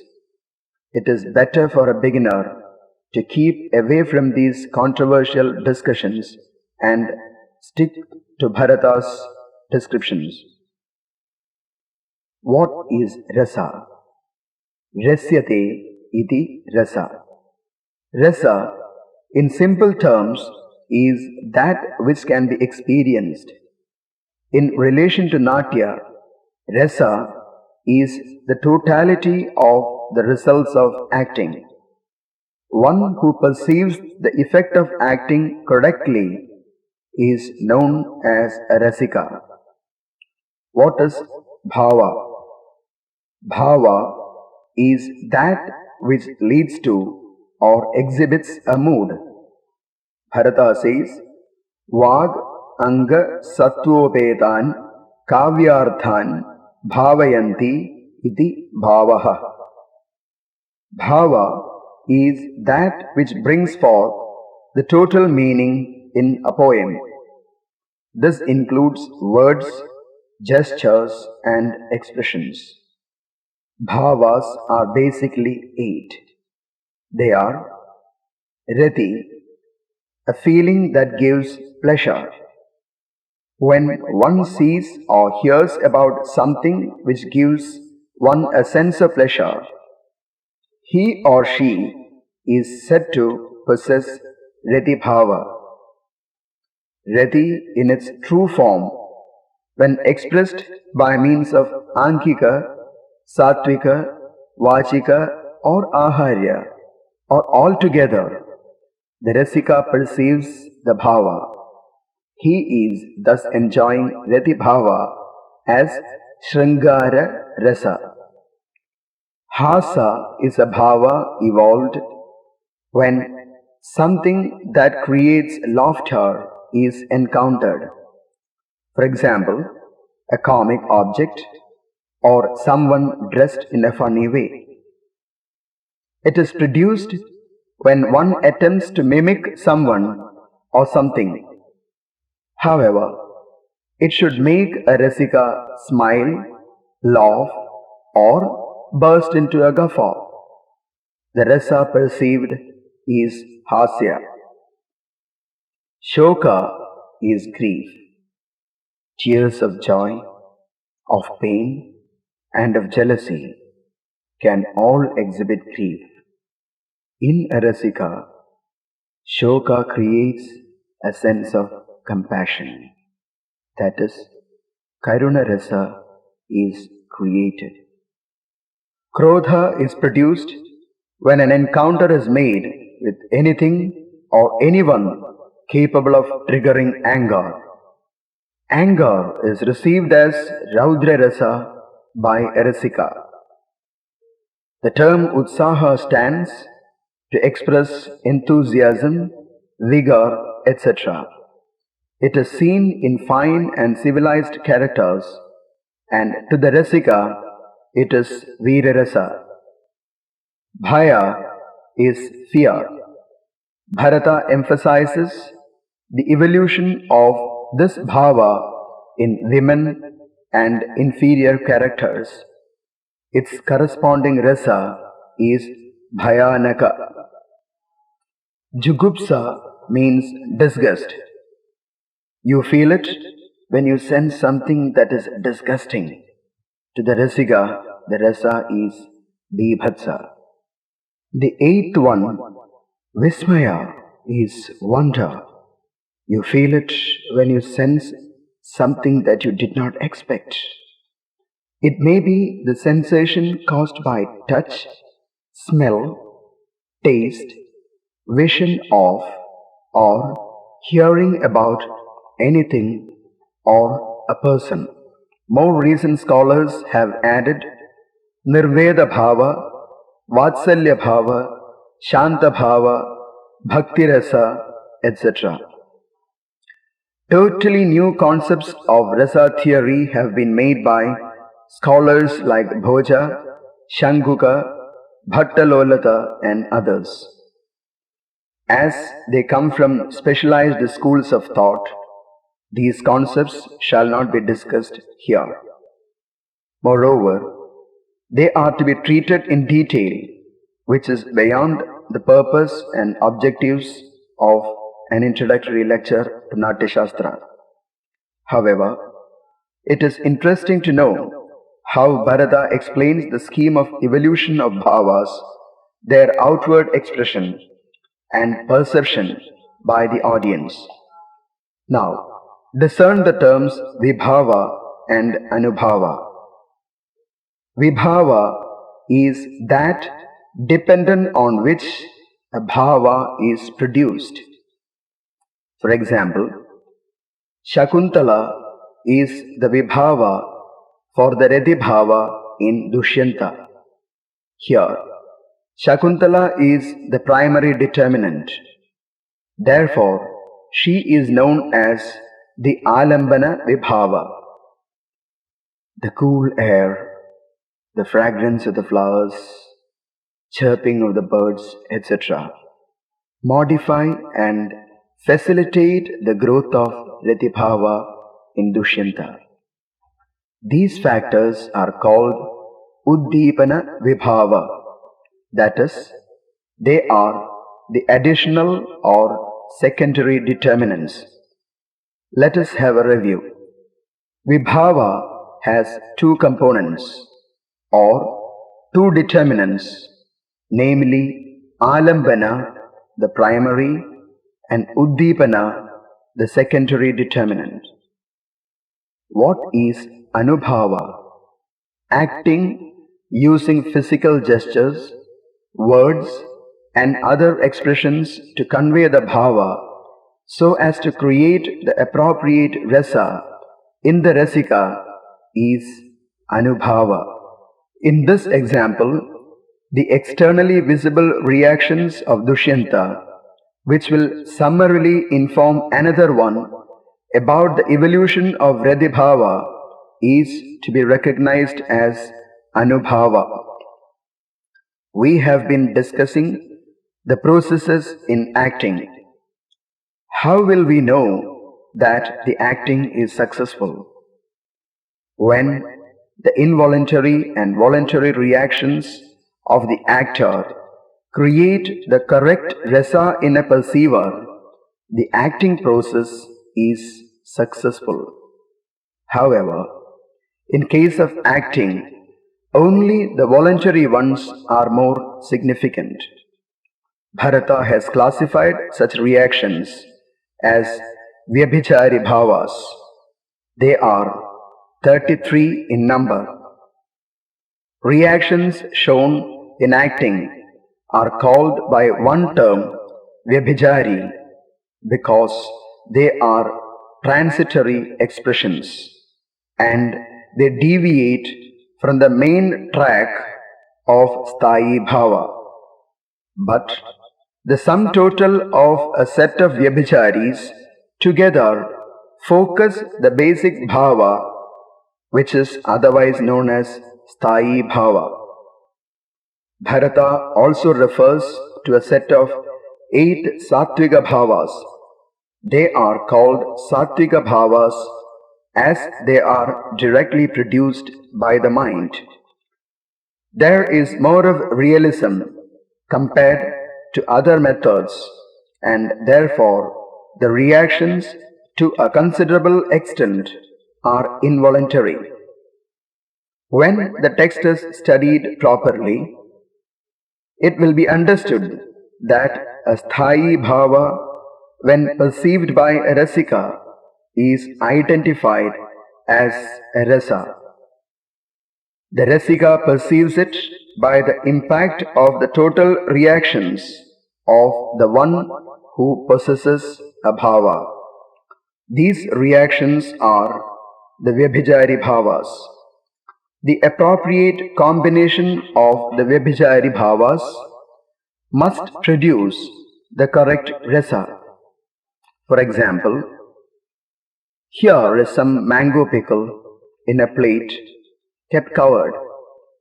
You do not notice it.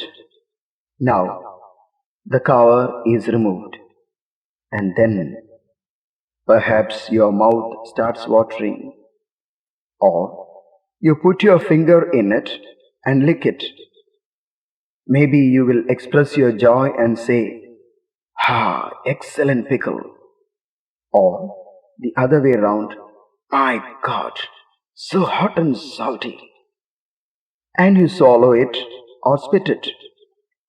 The pickle kept covered possessed all qualities, but you did not react to them. This is the bhava. This bhava is in the pickle. When the cover was taken away, the characteristics like the red color, watery liquid in which the mangoes were seen, and the smell that you felt caused your glands in the mouth to pour in their secretions. And further, when you tasted it, you experienced the quality of the pickle more precisely. What you have experienced is by virtue of the qualities of the ingredients of the pickle which produced a rasa in you. Mango, red color, chili powder, salt, water, etc., when placed in separate plates, do not give the impact of a pickle.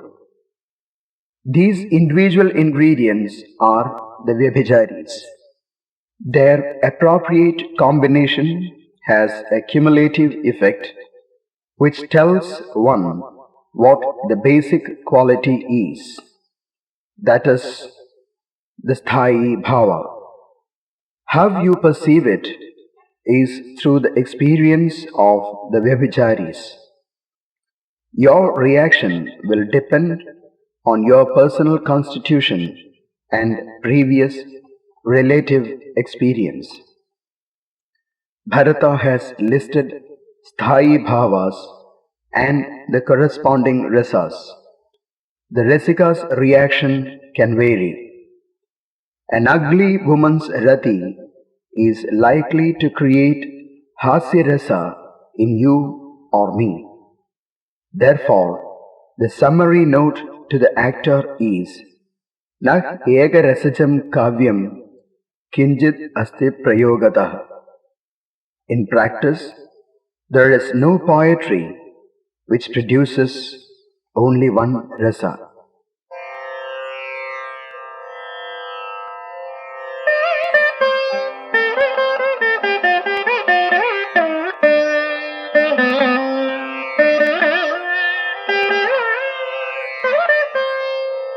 विभावानुभावयुक्तो ह्यङ्गवस्तु समाश्रयः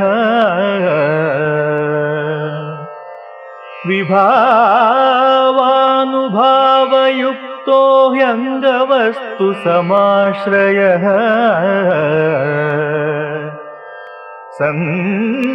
संचारिभिस्तु संयुक्तस्थायेव तु रसो भवेत् संचारिभिस्तु संयुक्तस्थायेव तु रसो भवेत्.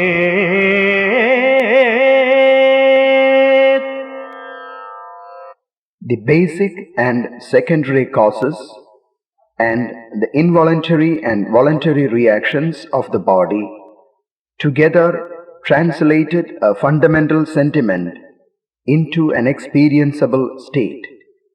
So to say, sthayi will be perceived as rasa.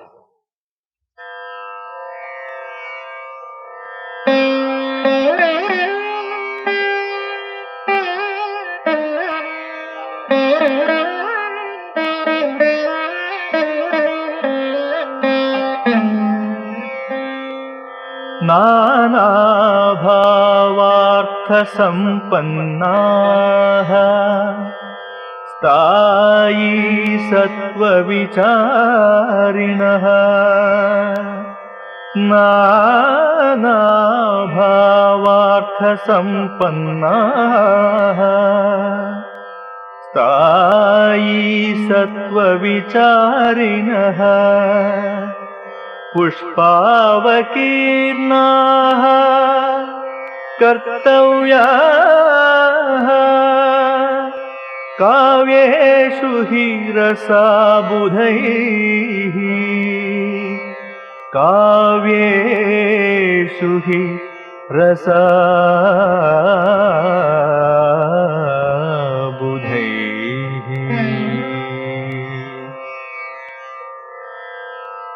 The Vyabhichari bhavas are to be assembled like flowers in a garland to convert bhavas into rasas. Bharata concludes saying,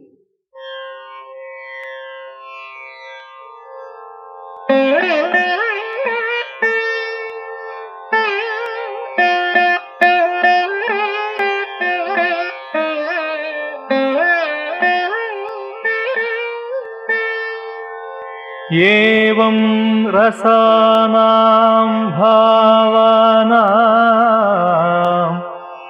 व्यवस्थानमिह स्मृतम्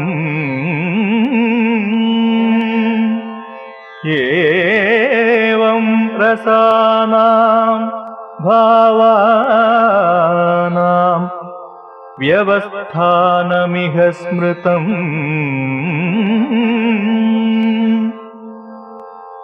य एवमेतान् जानाति स गच्छेत् सिद्धिम् उत्तमाम्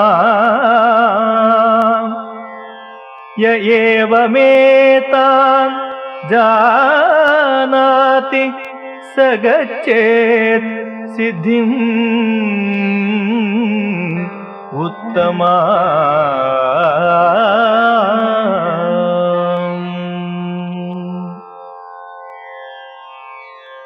here, the theory and regulations for the bhavas and rasas have been discussed. One who has comprehended all the details is a siddhiman, a true possessor of wisdom. Lecture 2 over.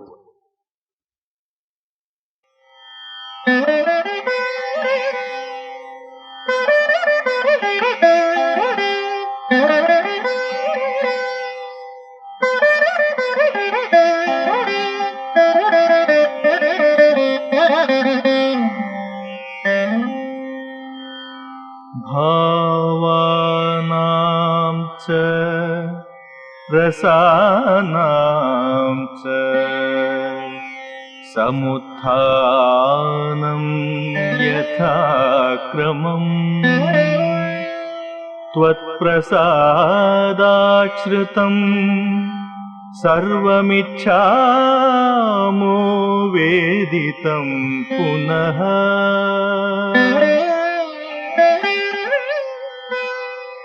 नाट्ये कतिविधः कार्यस्तज्ञैरभिनयक्रमः कथं वाभिनयो ह्येष कतिभेदश्च कीर्ततः.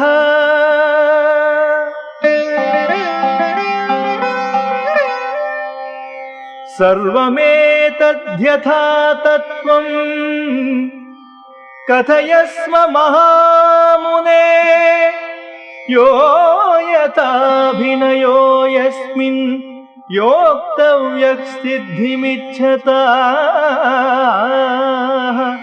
योक्तव्यः सिद्धिमिच्छता.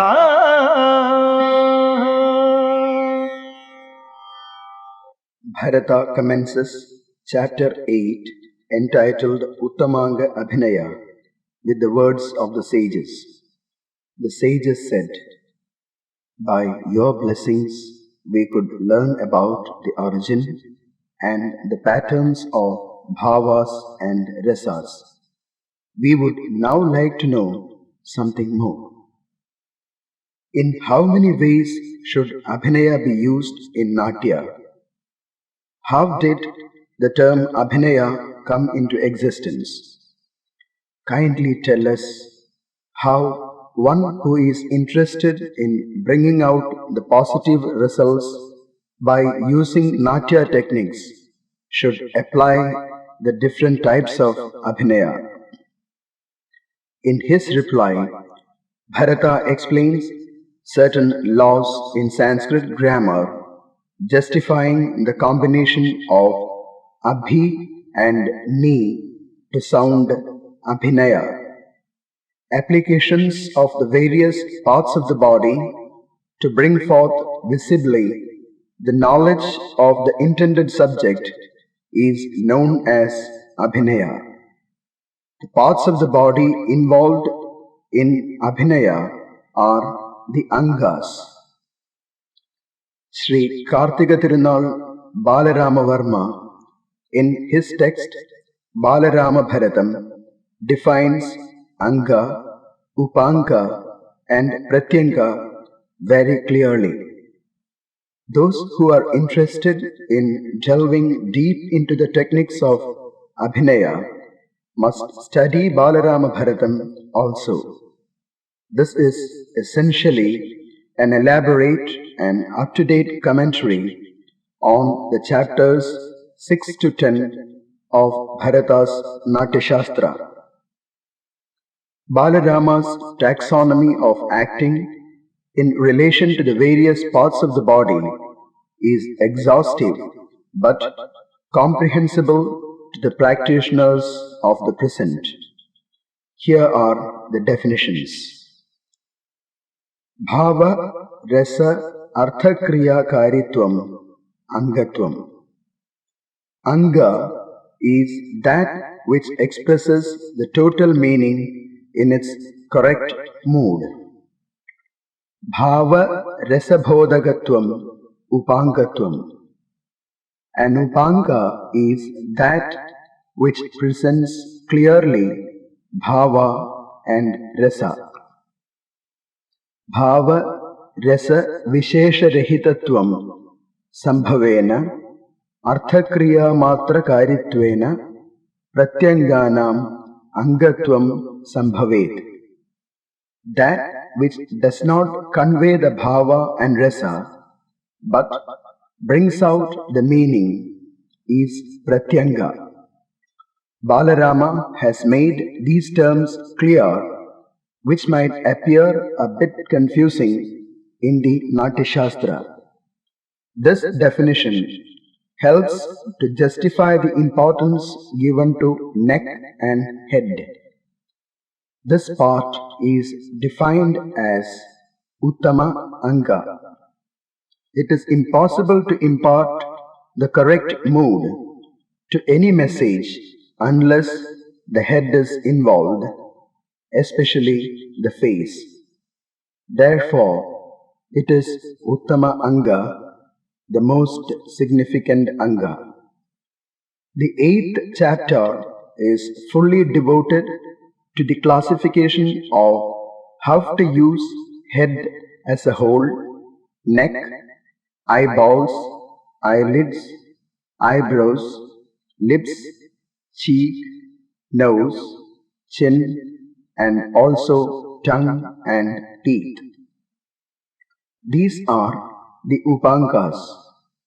How to use the combinations of Upanga movements to express the desired bhavas are also methodically described. Bharata has listed even the different types of glances and their applications. When a correct bhava is expressed, it also brings a specific color to the face. This idea has already been brought out in chapter 6. Bharata allots specific gods and musical notes to the rasas. These are a bit too abstract to be explained within the framework of material analysis. However, we can make out that Bharata applied his knowledge of the frequency of musical notes and the conventional functional relationship of the various gods to emphasize the importance of face in acting.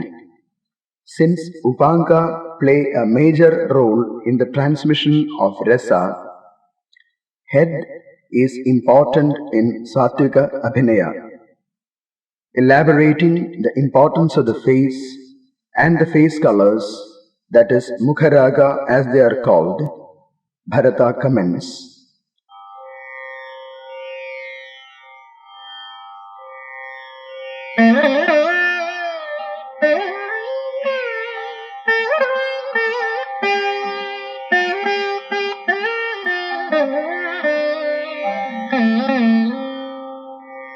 शरीराभिनयोऽल्पोऽपि मुखरागसमन्वितः विगुणां लभते शोभां रात्राविव निशाकरः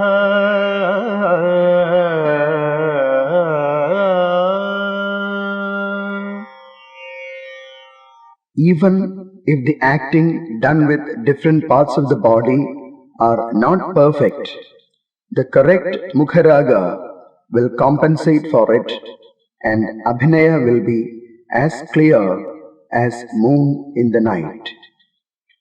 Any Abhinaya technique, when accompanied by Mukharaga, alone can focus the bhavas and transmit the rasas. Chapter 9 and also 10 respectively list the gestures shown with the hands and how the other parts like chest, flanks of the body, abdomen, hip, thighs, shanks and feet are to be used in Natya. There are 24 gestures to be shown with one hand. These are called Asamyuda Hastas. 13 are to be shown with both hands and are called Samyuda Hastas. Apart from these, there are 29 gestures called Nritta Hastas, which are to be shown with both hands along with the Karanas. The 66 gestures listed in the text are more closely followed by the Bharatanatyam school of dancing than several others. Popular classical art forms like Kathakali, Kudiyattam and Mohiniyattam use a different text called Hastalakshana Deepika, which gives only 24 gestures. But the permutation and combination of these gestures open out a very wide range for Angika Abhinaya. However, the concept of mudras come from Tantra. The text called Tantra Samuchayam mentions Modanal Sarva Devanam Dravanal Papa Sandate Tasmad Mudredisa Khyada Sarva Karmartha Sadhida. That which pleases all the devas and destroys all sins is known as mudra. Therefore, the use of mudras will bring all wealth to all. As has already been mentioned in the first lecture, Bharata gives freedom to use the gestures according to the demands of the situation. He does not stop even there. Listen.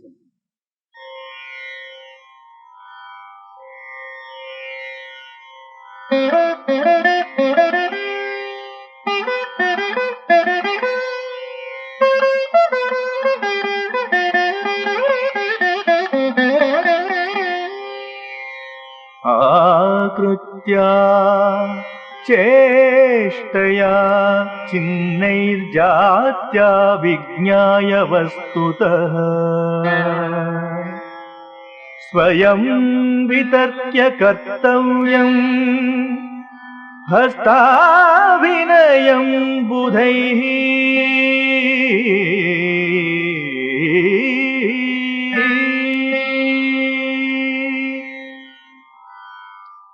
Scholars are permitted to create mudras after clearly understanding the shape, behavior, type of symbol, or the matter to be expressed.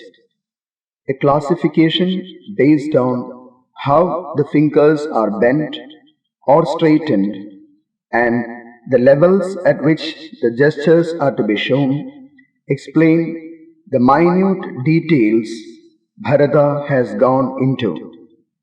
The levels referred to are in relation to the head, chest, and navel to indicate high, medium, and low levels, and also the heaven, the earth, and the Hades, that is, Swarga, Bhumi, and Patala. All the other parts of the body are studied in detail with respect to their movements and application in Natya. Chapter 10 presents a classification of these movements and their functions. The study of body movements now lead to movements on the stage. Hip and leg contribute to movements from one point to other on the stage. The word chari essentially refers to the movement of only one leg. When both are used, the movement is called a karana, the term being used with a different meaning here. Karanas combine to make a khanda, and they in turn give rise to a mandala. Chapter 11 is exclusively set apart to classify and suggest the application of the charis in lasya and tandava movements, including combat and battle. There are 16 bhumi charis and 16 akasha charis. Bhumi charis are to be used in fights without weapons and also along with the karanas described in chapter 4. This statement once again emphasizes the fact that the karanas are not poses alone. In relation to the akashacharis, which are meant to be applied in fights using various weapons, the bhumi charis are to be performed without much of jumping or such other movements. Bharata has included in this chapter the description of 6 sthanas for the males and 3 for the females to be used in specific contexts. Sthana is a position. These positions are classified mainly to explain the body position to be applied while showing movements of small and big animals, riding on horses or elephants' back, and the use of various weapons. Bharata's mystic approach is seen in this chapter also, when he mentions different gods in charge of the sthanas. There are 4 different ways of using a sword. These are 4 Nyayas and are classified as Bharata, Satvata, Varshaganya and Kaishika Nyayas. 3 of these terms were used earlier when the 4 vrittis were defined. In chapter 12, we see how the combinations of charis are to be used to make mandalas. There are 10 bhumi and 10 akasha mandalas to be used in various types of fights. We have seen earlier that the first Natya had a lot of fights in it between gods and demons. All these studies indicate how a performer's body has to be in perfect health, how alert and agile he or she has to be. The actor's reflexes are to be tuned to the finest possible degree so that in Natya the body movements establish precise harmony with the music and the stage as a whole. Saushtava is a term referring to the total dignified presentation of the body. Listen to what Bharata has to say about the value of exercises to achieve Saushtava.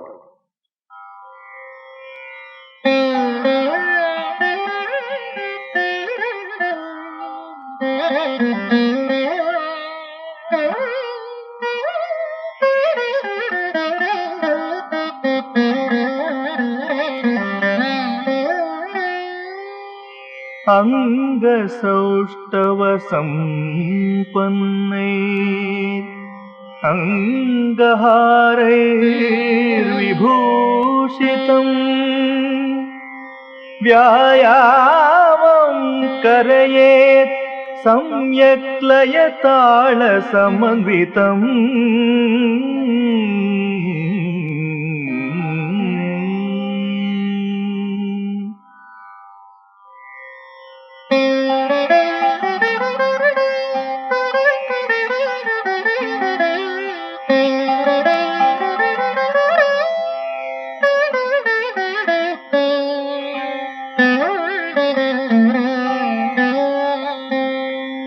शोभा सर्वैव नित्यं हि सौष्ठवं समुपाश्रिता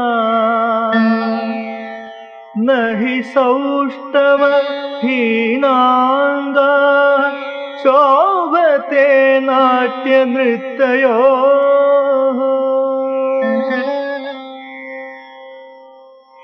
Exercise must be done using proper angaharas to increase the grace of the body. All these are to be done in specific scales of rhythm, the movements blending appropriately. The beauty of presentation entirely depends on Saushtava. One who does not have Saushtava cannot succeed in Natya and Nritta. Chapter 11 ends by giving instructions on oil massage, food regulations and other procedures to build and maintain a perfect body. Though the direct and immediate objective is to tune the body for Natya, we cannot miss the basic objective, that is, to have a healthy body, to possess a well-balanced mind. This is an essential requisite for self-evolution and cultural progress. Natya and Nritta definitely can do it. As examples, Vanavarnana, Samudra Varnana and Swarga Varnana were quoted. It is not possible to do them without movements on the stage. It is possible to create certain situations or effects by Upangas alone. Just the eye movements alone can describe the height of a mountain or depth of an ocean. Eye and body movements can show the presence of ice or fire on the stage. These are fine and subtle techniques in acting, but efficiency of the actor and power of perception of the audience must be of very high order. Even if we consider the most ideal actor and the audience, there are limitations. Natya is not for just one class of audience. To the ones sitting at certain distance in the rear rows, the Upanga functions may not become clear.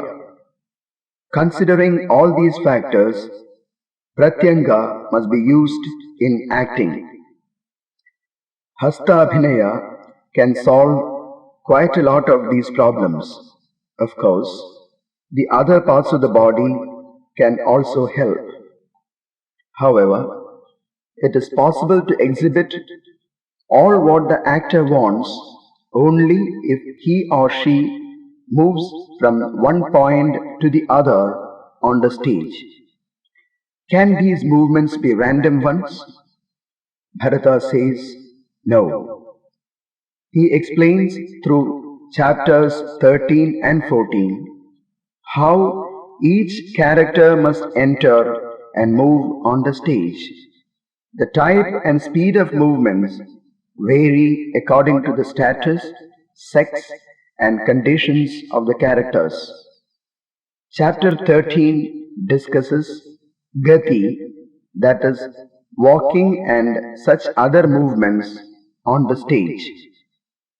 The Uttama and Madhyama characters must start from the Vaishnava position. How each part of the body is to be positioned in Vaishnava position is described in detail. It is difficult to be taught with explanations alone unless you do it with the help of a good instructor.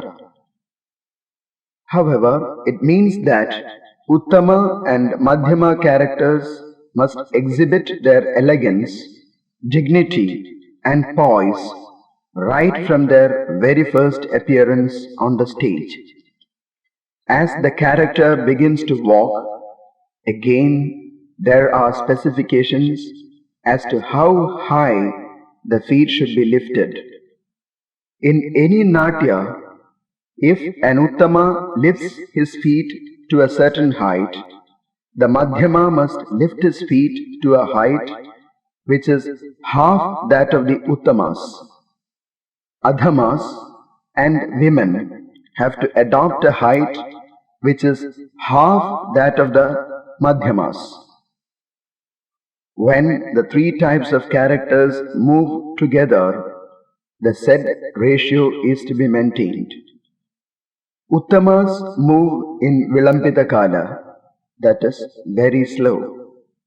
Madhyamas move in Madhyama Kala, that is, a speed double that of Uttama, and Adhamas move at a speed double that of Madhyamas, which is called Dhruta Kala.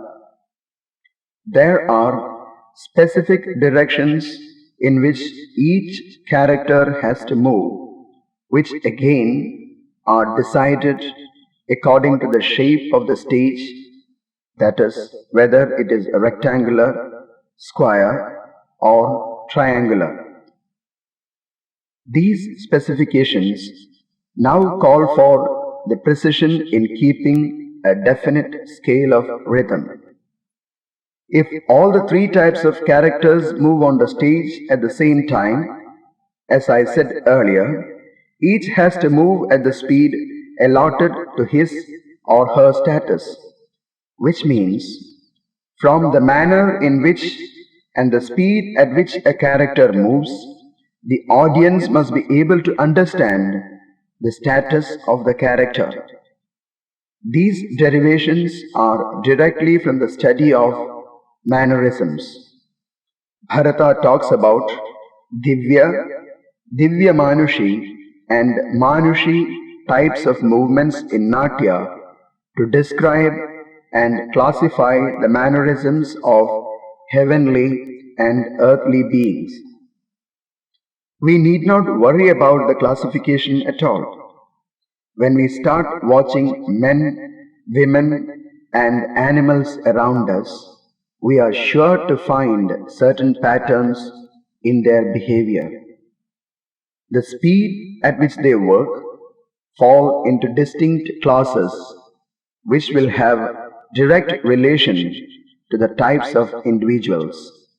One can find numerous examples from the world around. If an Uttama moves on the stage in Dhrutakala, that is fast, he will be taken to be an Adhama. Otherwise, he is not in his proper senses. Bharata has made provisions for such occasions also. He says that in conditions of emotional disturbance like lust, fear, extreme happiness, etc., while moving towards an enemy or a wild animal, and when a work is to be done in a hurry, the actors can break all these rules. Bharata elaborates on the type of movements of insane characters, physically handicapped, fat and lean ones, old and young ones, and also the ones under the influence of intoxicating drinks. He has even given different movements to drunkards according to the degree of intoxication. The movements of all animals which are likely to come in Anatya are also described. A Vidhushaka, that is a gesture, is expected to create hasya rasa in the audience. Three types of hasya are given. Sharira hasya is coming onto the stage in a funny way, for example, with crooked nose or teeth, as a hunchback, etc. Kavya hasya is speaking without any meaning, stammering, etc. Vesha hasya is wearing torn clothes, smearing ash, soot or other colors on the body. A Vidhushaka must adopt the types of hasya according to the status and nature of the hero with whom he is seen on the stage. He is expected to reflect the thoughts of the hero and still maintain his thai as a joker. One who wants to enact the role of a Vidushaka has to be well trained and he has to be very highly discriminative. His function is like that of a buffoon in a circus. He has to have the skill of all other specialists and remove the tension which might come up in the audience. In short, a Vidhushaka must be one who can read the minds of the characters on the stage and also of the audience. At the end of chapter 13, Bharata gives 6 different ways to lie down on the stage depending on the conditions of the characters. Chapters 14 and 13 have subjects which deal with Kakshya, Pravritti and Dharmi. From the descriptions given, it can be understood that Kakshya refers to the method of defining a place by means of certain specific movements on the stage. The movements are expected to show the place where the incident is taking place. They may be heavenly or earthly places.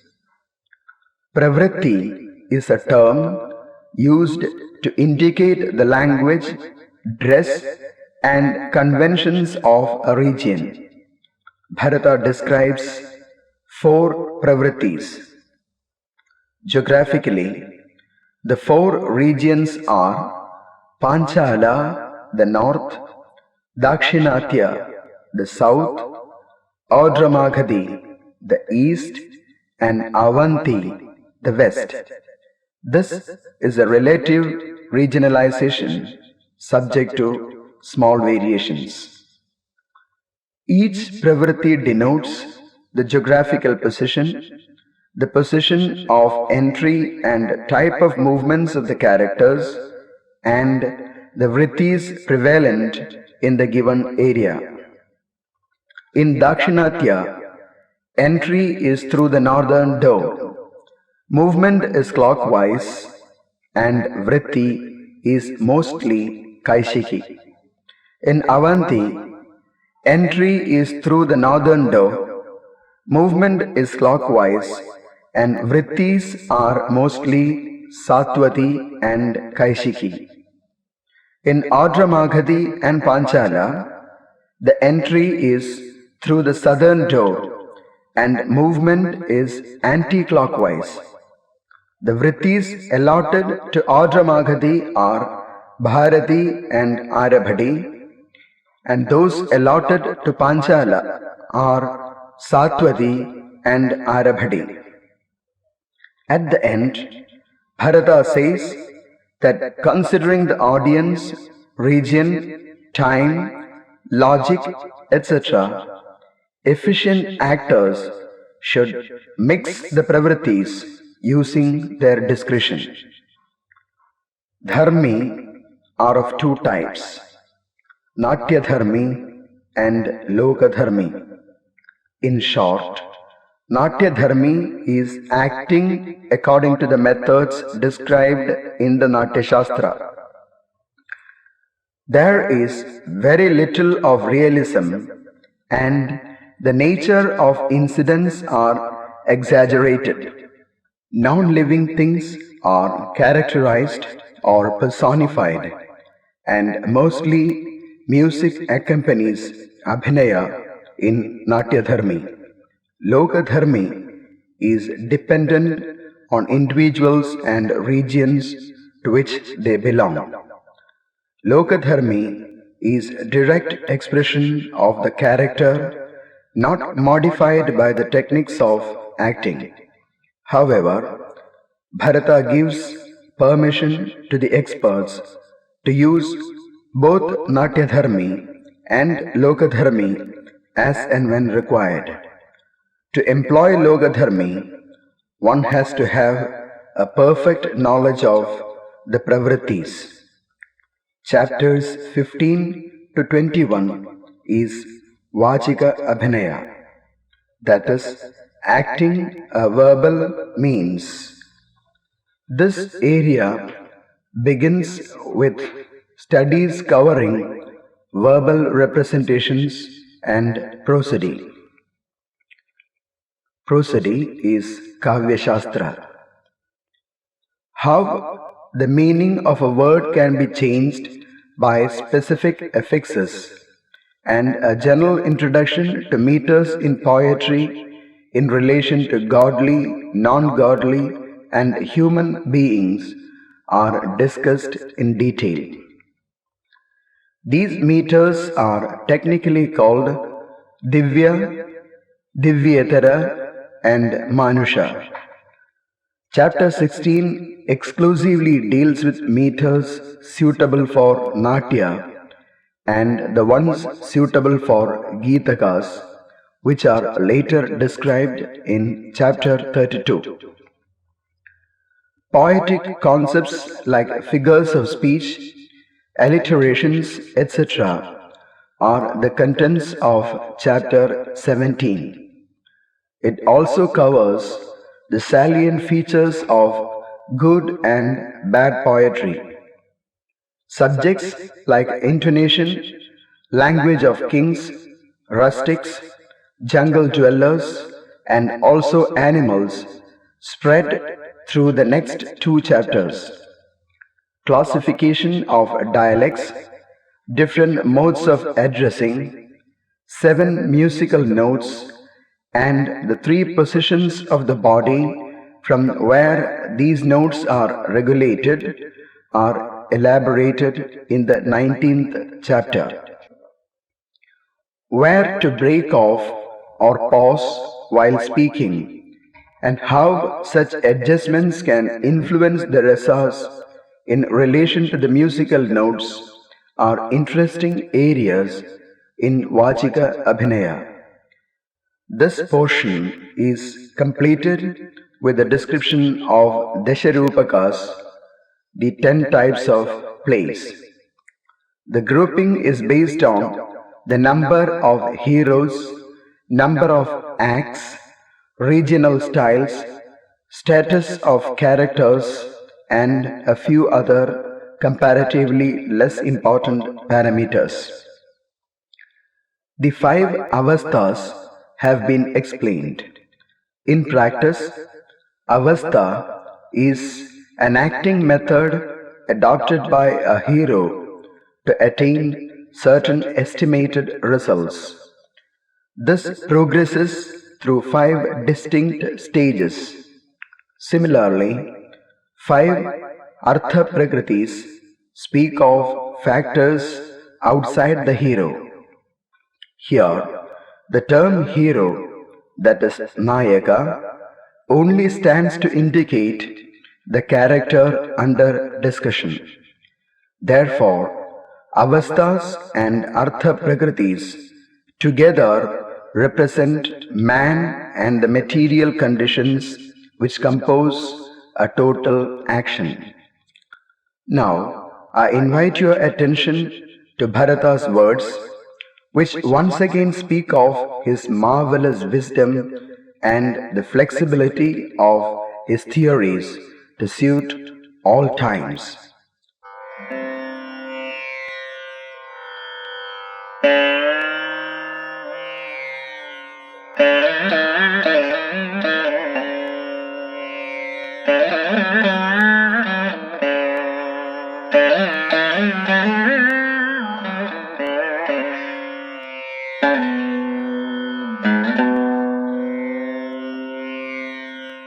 बुधय कर्म शिल्पानि वैचक्षण्यं कलासु च सर्वाणि पुंसां नश्यन्ति यथा लोकः प्रणश्यति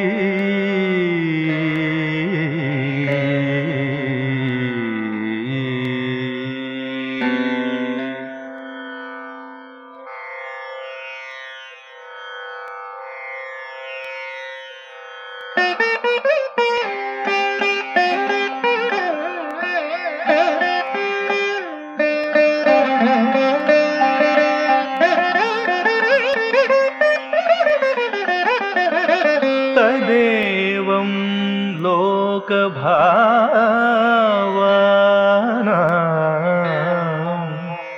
प्रसमीक्ष्य बलाबलम् मृदुशब्दं सुखार्थं च कविः कुर्यातु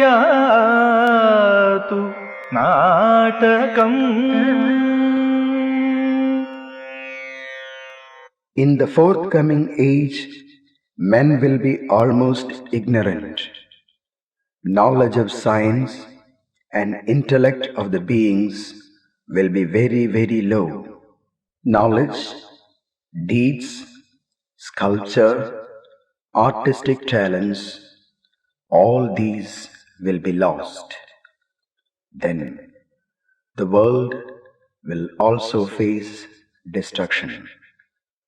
Therefore, poets must clearly understand the strength and weakness of the worldly affairs and compose drama which will be noted for the beauty of its words and the message it gives.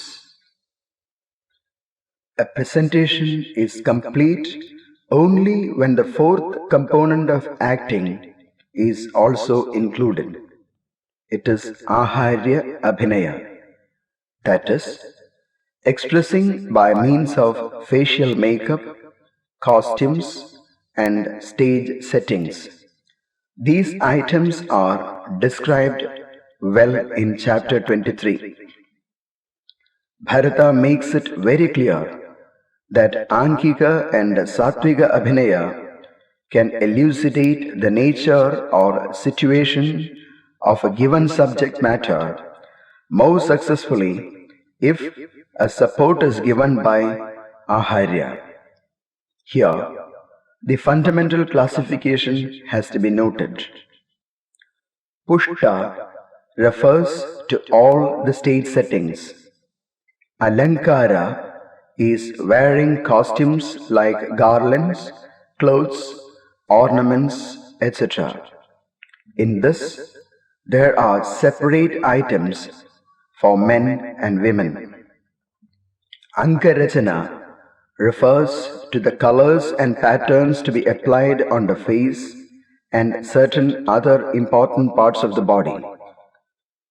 Yellow, blue, and red, the primary colors, are used in combination and individually.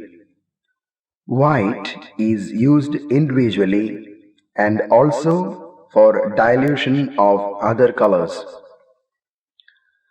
Bharata is an expert in color technology also. He says that while mixing colors, one should add the strong colors and weak colors in the ratio 1:2. That means one part of the strong color is to be mixed with two parts of the weak color. In the case of blue, it should be 1:4. For blue is comparatively stronger than the other colors. Colors are specified for different types of characters also.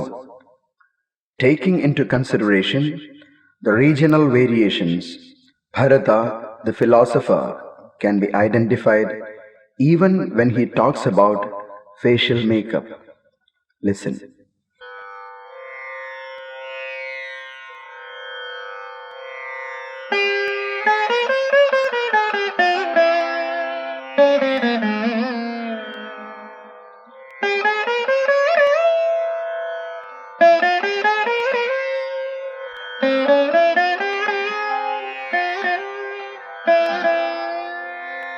यथा जन्तुः स्वभावं स्वं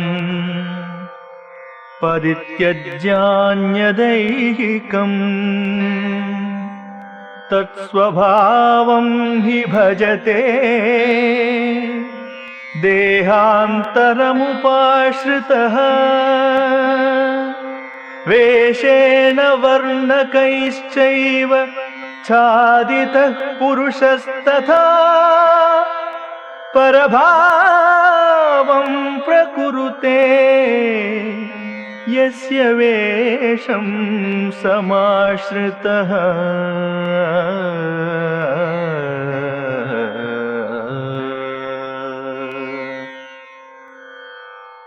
Life gives up its true nature and embraces the characteristics of the body it enters. Likewise, the actor by the colors shows the features of the character whose aharya he or she has accepted. The master objects to the use of excessive costumes. He permits deviations to suit the regional needs and also the karanas. The last item in Aharya is Sajiva, A note on the animal shapes to be used on the stage. It is not very elaborate, but mentions the mode of entry of the characterized ones like serpents, birds, and domestic as well as wild animals on the stage. In general, Aharya is a term coding for stage setting, costumes, and facial makeup together. It is also used in a limited sense to say costumes and facial makeup designed for a character. Bharata says that those who wish to improve the quality of Natya must put in a sincere effort to wear apt costumes and also put on apt facial makeup. Description of costumes for each part of the body and the variations in relation to godly characters, infra-gods, women and human beings form a major part of the chapter dealing with Aharya. It is not possible to cover the details in a short session like this. The color of the face, the way the eyeliners are used, marks on the forehead and cheek, etc., matter a great deal. The pattern in which the hair is set indicates regional as well as status-wise variations of characters. A full crown or headgear is worn only by kings.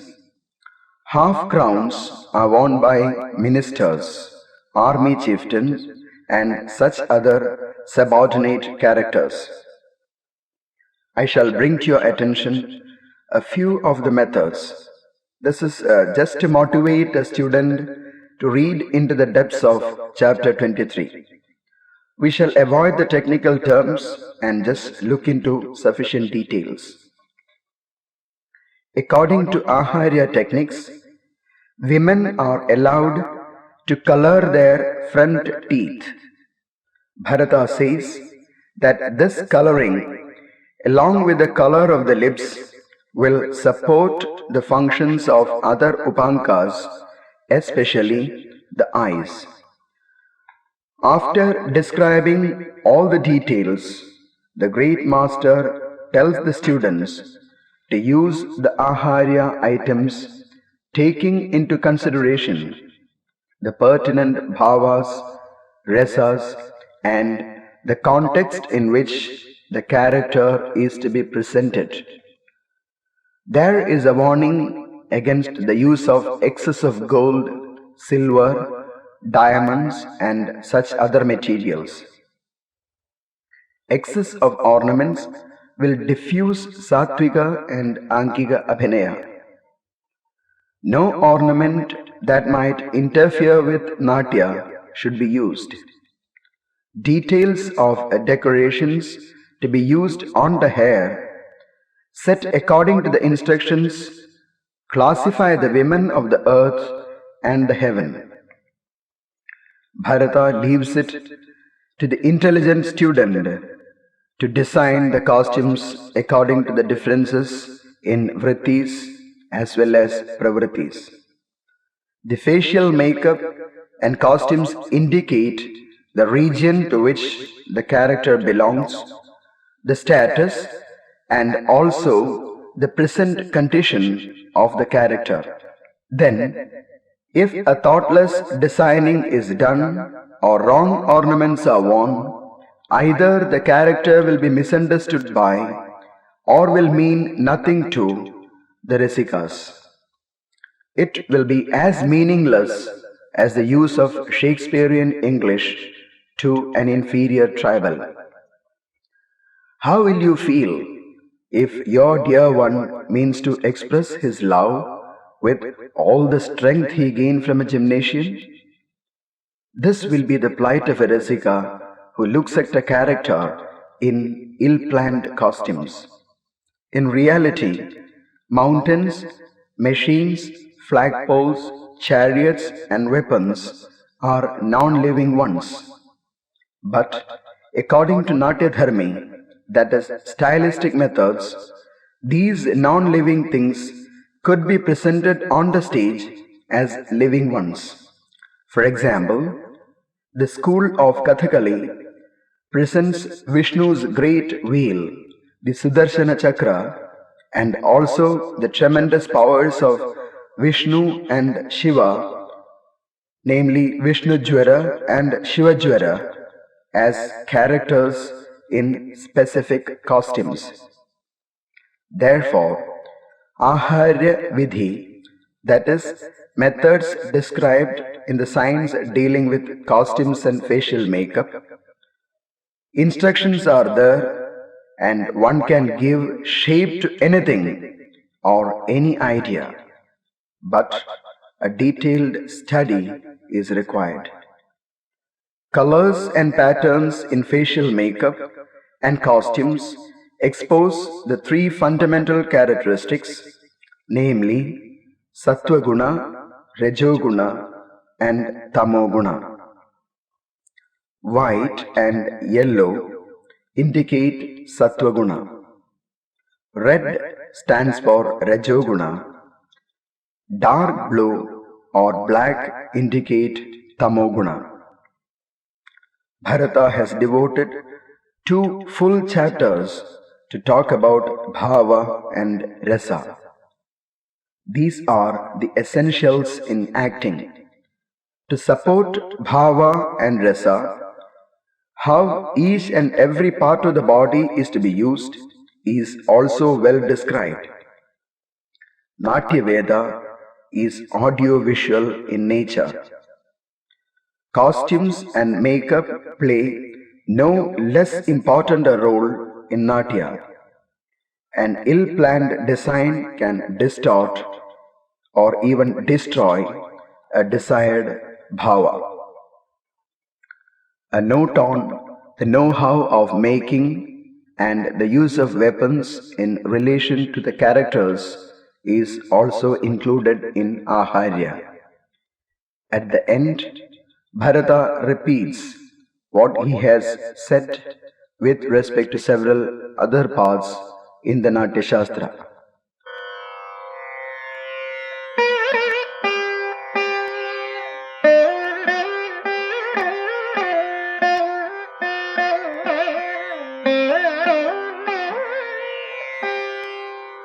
एवं नाना प्रकारैस्तु आयुधाभरणानि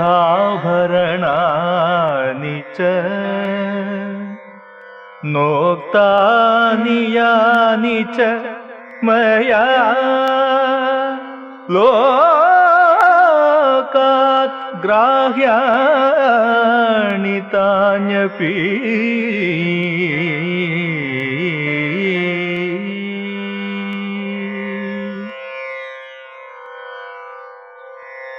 Like this, there are many weapons and ornaments.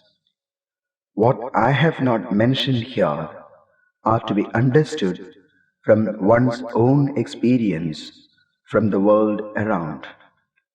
The great master wants his students to be ever receptive to the process of learning, as the process of learning never comes to an end. Lecture 3 over.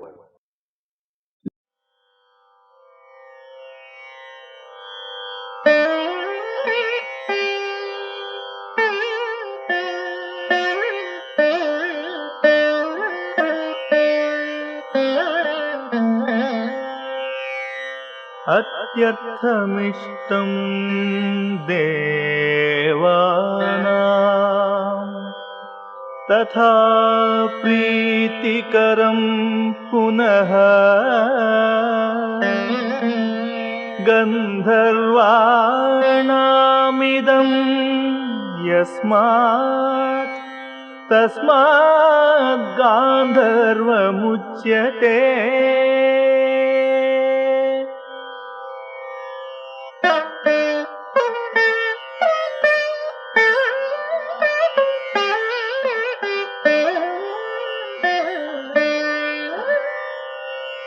अस्य योनिर्भवेद्गानम् वीणावंशस्तथैव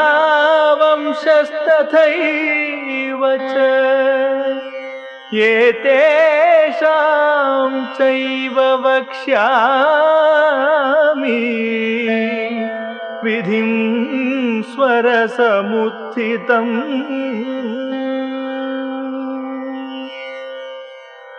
Music pleases the gods and especially the Gandharvas. Therefore, music is known as Gandharvam. Origin of Gandharva is from songs and string as well as wind instruments. Theories based on musical notes will be explained now. Bharata introduces and describes the concepts, methods, and modes of application in relation to musicology in chapters 28 to 33.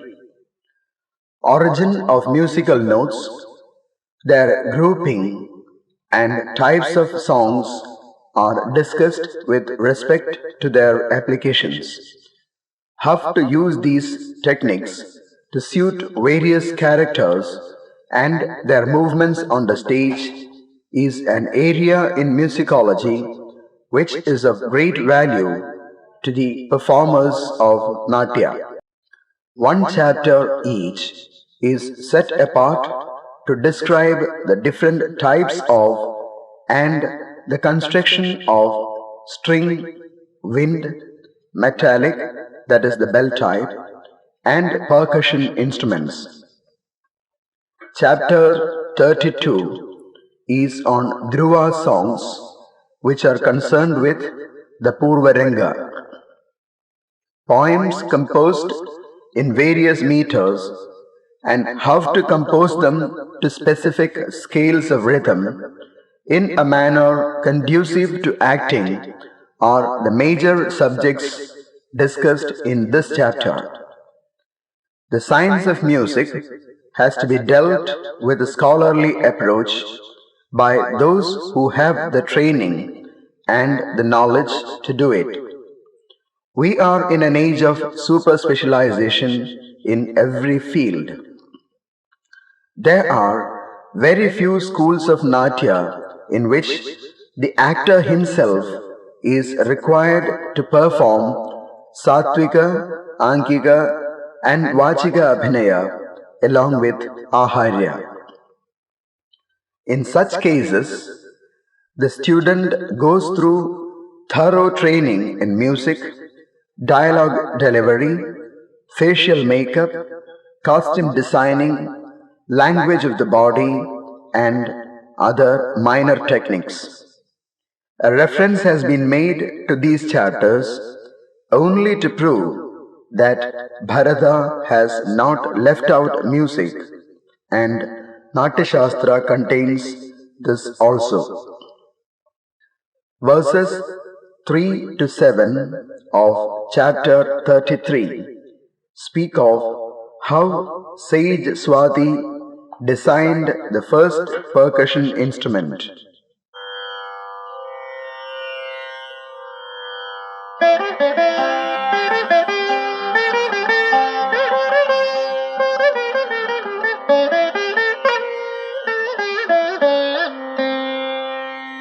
अनध्याये कदाचित्तु स्वातिर्महति दुर्दिने जलाशयं जगामाथ सलिलानयनं प्रति.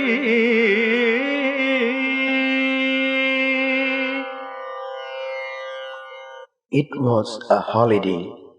The sky was full of heavy rain-bearing clouds. Swati went to a lake to fetch water.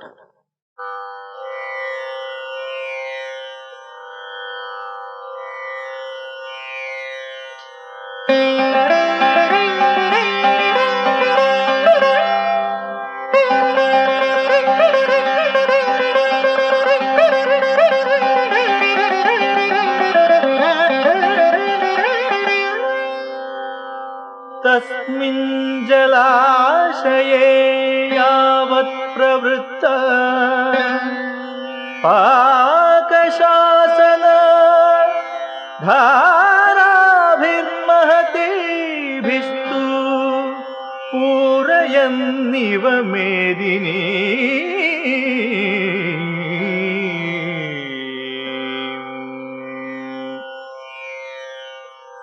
At that time, Indra began a heavy downpour of rain into the lake as if he wanted to soak the entire earth.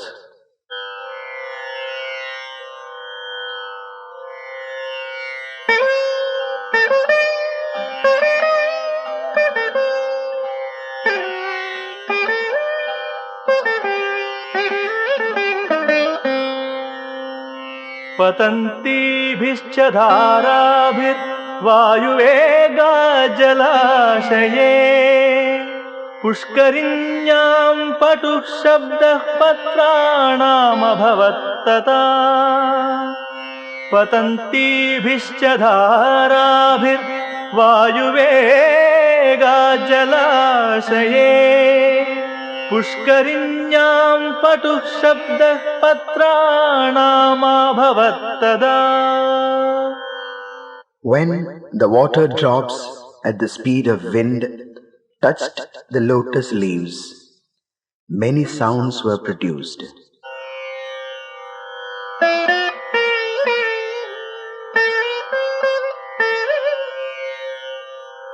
तेषां धारोद्भवं नादम् निशम्य स महामुनि आश्चर्यमिति मन्वानश्चावधारितवान् स्वनम्. तेषां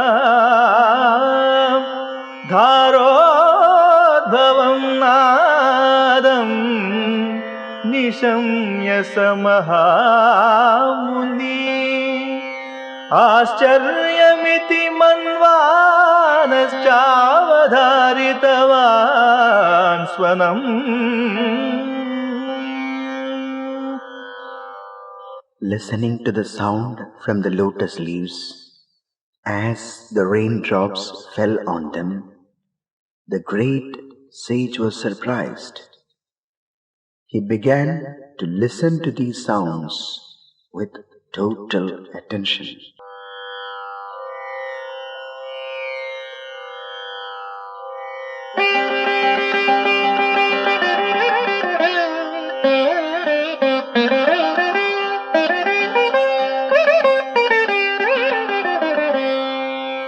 ज्येष्ठ मध्यम कनिष्ठानां पत्राणाम्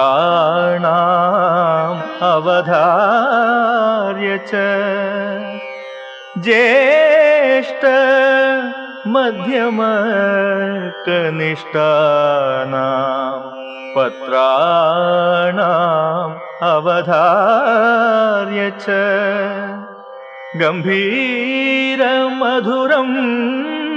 शब्दम् आजगामाश्रमं ततः गम्भीरमधुरं शब्दम् आजगामाश्रमं ततः.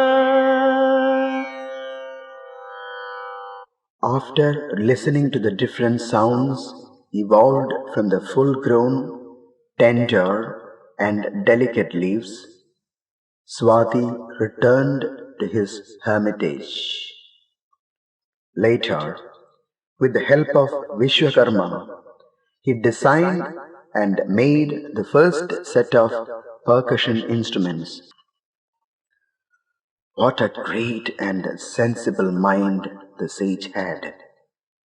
Subtle movements in nature are ignored or not noticed at all by many of us.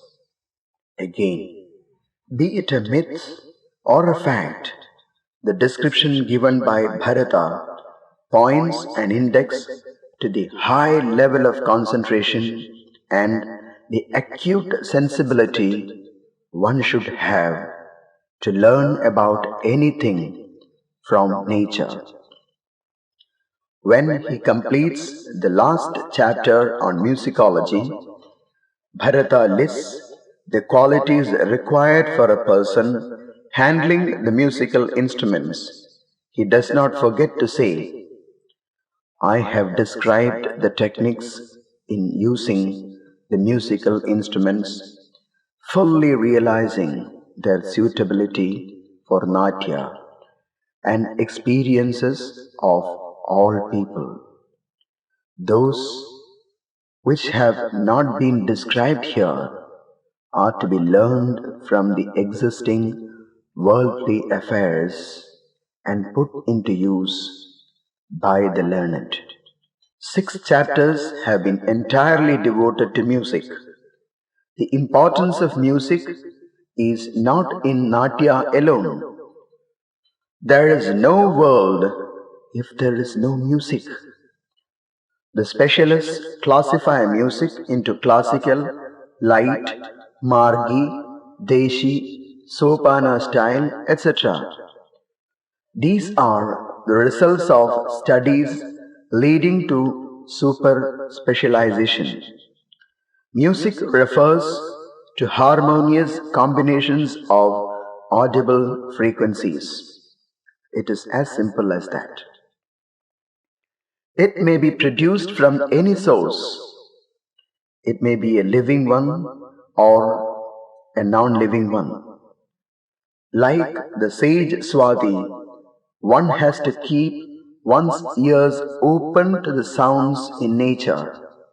Then one is sure to identify some pattern. Each individual has his or her own basic power of reception, which decides his or her tendency to accept or reject any music. Certain tunes and patterns of rhythm, loved by a group of individuals, are disliked by some others. Some like music at high pitch, and others prefer it low. What do these observations mean? Music can create different feelings in the listeners. Therefore, it is possible to compose music to create the desired bhava or rasa in the rasika. Of course, the norms are subject to individual and regional variations. The knowledge of pravrittis will help a musicologist to decide the nature of the composition. He should also have knowledge of rasas and poetry. This is one example to show that a practitioner of Natya should have a good knowledge of more than one subject discussed under different titles in the text. It is for this purpose that Bharata has discussed in detail the 7 fundamental notes, their combinations, pitch variations, types of instruments, patterns of rhythm, etc. The author mentions that the 7 notes individually correspond to certain rasas. This is how they are listed. Shadja and Rishabha correspond to Raudra, Veera and Adbhuta. Gandhara and Nishada correspond to Karuna. Madhyama and Panchama correspond to Shringara and Hasya. Dhaivata corresponds to Bhaihanaga and Bibhatsa. It is not easy to make out what exactly Bharata means by this table. He also says that Madhyama is the only eternal note and all the other 6 can be destroyed. It is possible that incidentally he is referring to the note Ma as a swara which stands to indicate the Trinities. The Trinities, according to the Hindu school of philosophy, represent the gods in charge of creation, sustenance, and destruction. They by themselves are therefore not destroyed. Chapters 24 to 26 give additional notes on techniques of acting. It is interesting to study the importance Bharata gives to the female characters and their methods of acting. He does not ignore the male characters, but is justifying what he has already mentioned while discussing Hasta Abhinaya. He then said, Strinam Visheshataha, that is, women have to be specially careful.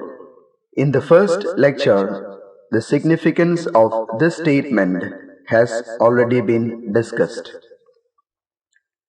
Samanya Abhinaya explains the concept of Alankara. Alankara is the expression conspicuously noticed on the face and rest of the body.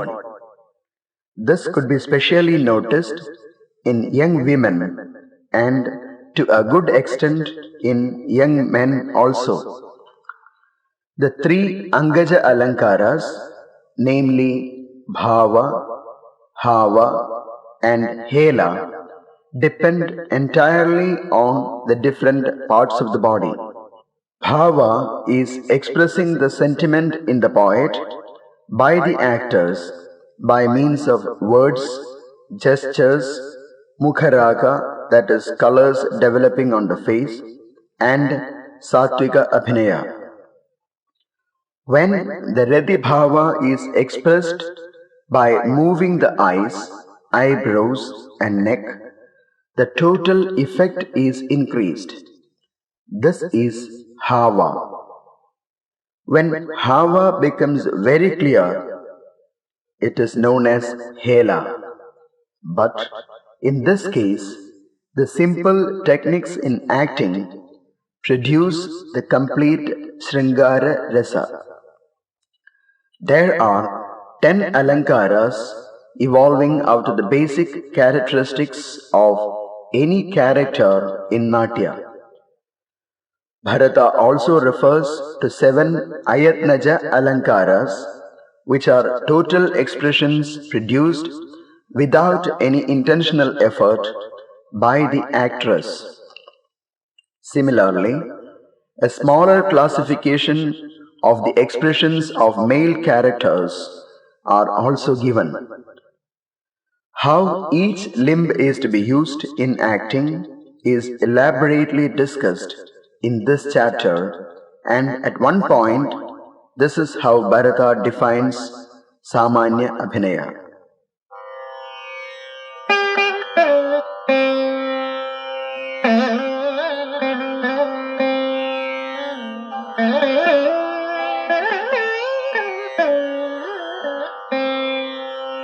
शिरोहस्तकटीवक्षोजं घोरुकरणेषु तु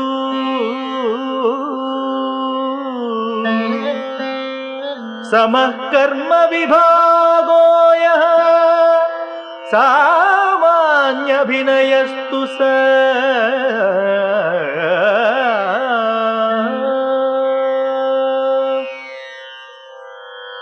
Head, hands, hip, chest, shank, and thighs are given equal functions. This distribution as a whole is Samanya Abhinaya. By saying Sama Karma, that is equal functions, Bharata is only referring to the appropriate contribution from these parts in order to complete a procedure in acting. Bharata's knowledge of human and animal behavioral patterns and their psychology are commendable. He says,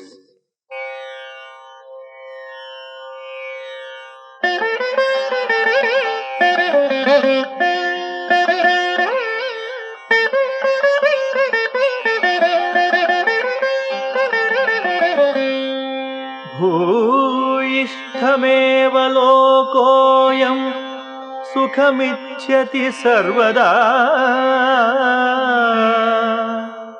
सुखस्य हि स्त्रियो मूलं नानाशीलाश्च ताः स्मृता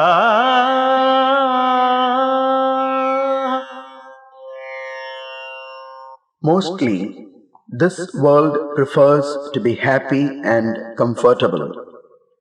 Woman, as such, is the basic reason for worldly comforts.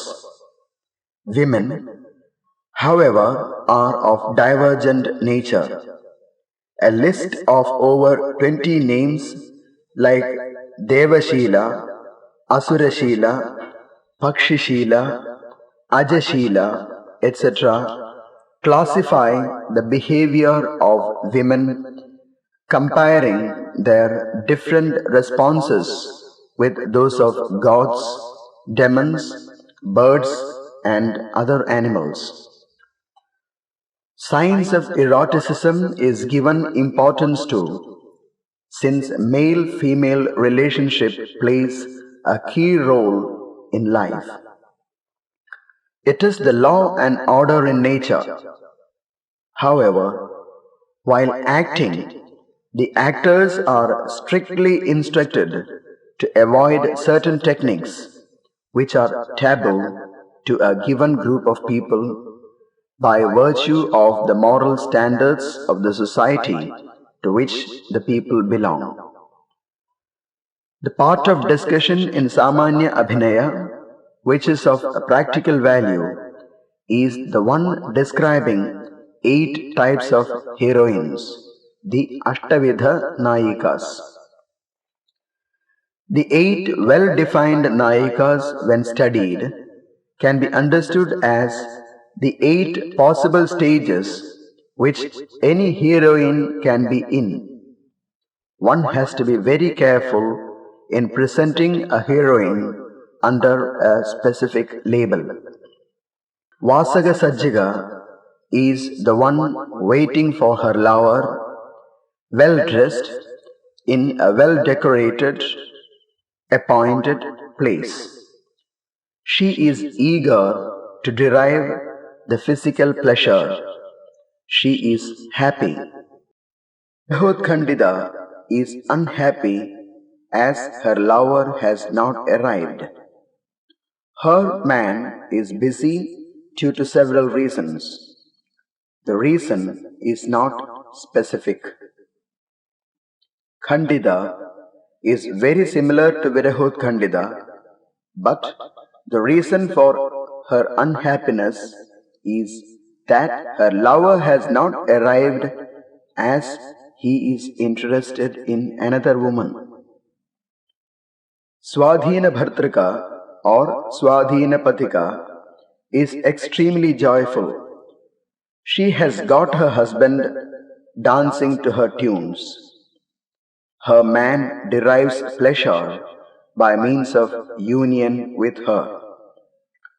Kalahantarita is under pressure of jealousy and hatred as her man who went out of the house following a quarrel has not yet returned. After having agreed to come to the decided meeting place, the expected man did not turn up. The heroine is deceived. She is called Vipralabdha. Proshida Bhartrika, the heroine is melancholic and sits with her hair undone, thinking of her husband who has gone away on duty. Abhisarika is shameless and filled with lust. Casting her modesty aside, she goes to meet her lover. This part of the text dealing with the 8 heroines is being extensively used by dancers and dramatists. Schools like Bharatanatyam, Manipuri dance, Kuchipudi dance, Odissi, Mohiniyattam, etc., which often present on the stage the Ekahari and Ekapatra methods, introduce some of the 8 types of heroines.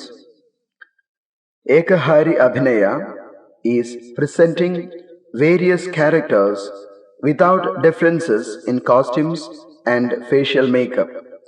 Ekapatra is one character. In such cases, the dancer has to do mono acting. The poems used as pada or varna often suggest a Virahot a Khandida, or a Vipralabdha. Rarely we see the other types also. But if we study the poems, it is not difficult to identify that in one piece itself there will be more than 2 or 3 of the 8 stages mentioned. One stage will be very prominent, and we label the heroine by the term indicating that prominent stage. Let us consider the possibilities of the heroine depicting different stages. Let us make an attempt. A heroine, well dressed, waits for her man in a beautifully decorated, pre-arranged place. She is a Vasaga Sajjaga. Even after waiting for some time, the expected one has not arrived, as he is engaged otherwise. The heroine begins to feel unhappy. Now she is a Virahot Kandida. If she knows, or at least suspects, her man is enjoying the company of another woman, or he is deeply interested in another woman, and that is why he has not arrived, the heroine is a Khandida. Let us consider that the man has come now. There are 2 possibilities. One is that he explains the reasons for the delay, which she accepts. She makes him feel thrilled, and he becomes a slave to her. She is now a Swadhina Bhartrika. The other possibility is that between the two a quarrel arises and he goes away. The heroine is now a Kalahantarita. Let us go back to the Vasaga Sajjaga. As she waits, a messenger comes in. He or she informs her that her man has sent word asking her to come to another place to meet him, or the heroine sends a messenger asking her man to come to a specific place. She goes there and waits. He does not come at all. She feels that she is deceived. Here we see a Vipralabdha. Remaining in the state of a Vipralabdha for some time, if the heroine at one moment, filled with lust and without modesty, sets out to reach her man, she is an Abhisarika. Only a few stages of possible transitions have been taken into consideration here. All these stages are reversible and interconvertible also. Abhisarika is further dealt in detail. The word Abhisarika has a direct meaning which tells that she is one who goes straight. But Amarikosha explains further. Yadu Kandarthini Sangeetam Yati Sa Abhisarika. Abhisarika is one due to her passion, which cannot be suppressed or controlled, goes straight to the decided meeting place. If the aspect of going straight to her man alone is considered, a Vipralabdha is also one who does the same. Of course, she is labeled as Vipralabdha only if she feels cheated. Then, what is it that which differentiates an Abhisarika from a Vipralabdha even when they are going straight to meet their men? It is the difference in the status or degree of the urge. Sahitya Darpana defines Abhisarika as Abhisarayate Kantam Ya Manmada Vashamvada Swayam Va Abhisaratyesha Dhirairukta Abhisarika. One who, having become a slave to Kamadeva, either invites her man or goes to the Abhisaranasthana, that is, the decided meeting place for physical union and enjoyment in the mundane sense, is an Abhisarika. Again, Bharata says, Hitva lejjam tuya shlishta madena madanena cha abhisarayate kandam sa bhavet abhisarika. One who, under the influence of Kamadeva, filled with lust, casts her modesty aside and goes for her man, is an Abhisarika. Bharata has gone into details of an Abhisarika's characteristics. He describes Uttama, Madhyama and Adhama types of Abhisarikas and how each one should behave, that is, how to represent them on the stage. A Vasaga Sajjaga is referred to as Reti Sambhoga Lalasa, that is, eager to derive pleasure from physical union. A Swadhina Bhartrika is referred to as Suratati Rasair Baddho, that is, though the direct reference is to the hero who is involved in erotic plays, the heroine also shares the same. What you should analyze and find out is that though the two types of heroines possess and nurse erotic feelings, they are quite different from an Abhisarika. Swadhina Bhartrika and Vasaga Sajjaga have not lost their modesty. The former is already enjoying the pleasure and the latter is anxiously yet happily waiting. Abhisarika is one who goes to her man under pressure of lust. She is not quite happy and has no patience. Her needs have overpowered her modesty. Bharata describes the methods of acting, but only an expert in distinctly blending the transitory expressions can present the 8 heroines successfully. In practice, we might notice heroines who do not belong to any of the 8 types defined, or there may be heroines who appear to be mixers of the types mentioned earlier. The rest of chapter 24 and the entire chapter 25 deal with Abhinaya methods to be adopted in case of union of lovers, interpersonal responses, types of messengers and their qualities, treating a guilty lover, etc.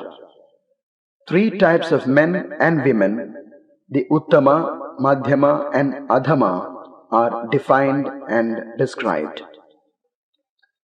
Chapter 26 is entitled Chitra Abhinaya. Bharata says that certain notes on acting which were not mentioned earlier are discussed in this chapter. This is specially done with reference to regional variations. The entire discussion is like a review of the other chapters on Angika and Sattvika Abhinaya. In addition, there is a description on how to act to bring about the impact of the seasons. The four types of verbal delivery to indicate the mood and context are briefly discussed. 8 stages to show how one reacts to a poison when it gets into the body are also explained. In short, Chitra Abhinayam is an appendix to help the process of Abhinaya described earlier in the text. In general, Abhinaya must start with Sucha, which means expressing the message predominantly by means of facial expressions and gestures, followed by repetition of the same and accompanied by verbal means also. Angura is similar to Suja, done by innovative actors. It is without verbal support. Shakha is Ankika Abhinaya as such, using Upankas and Pratyangas. Nivrityangura is acting out a message already delivered by another one by means of Suja. But that message is shown related to some activities of the character himself. Natyayidam is a temporary state, as in the case of entrance of a character. Gestures are shown to please the audience, and the procedure is over when other characters make their entrance. This is applicable to the Purvarenga when the Dhruva songs are sung. Bharata refers to these terms in chapter 24. He concludes his discussion on Abhinaya by emphasizing that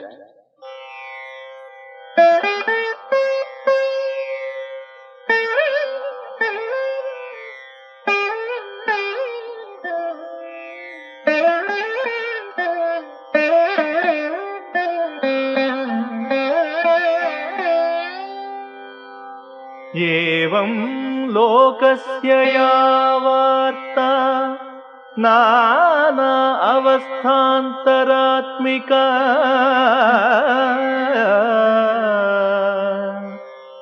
सा नाट्ये संविधातव्या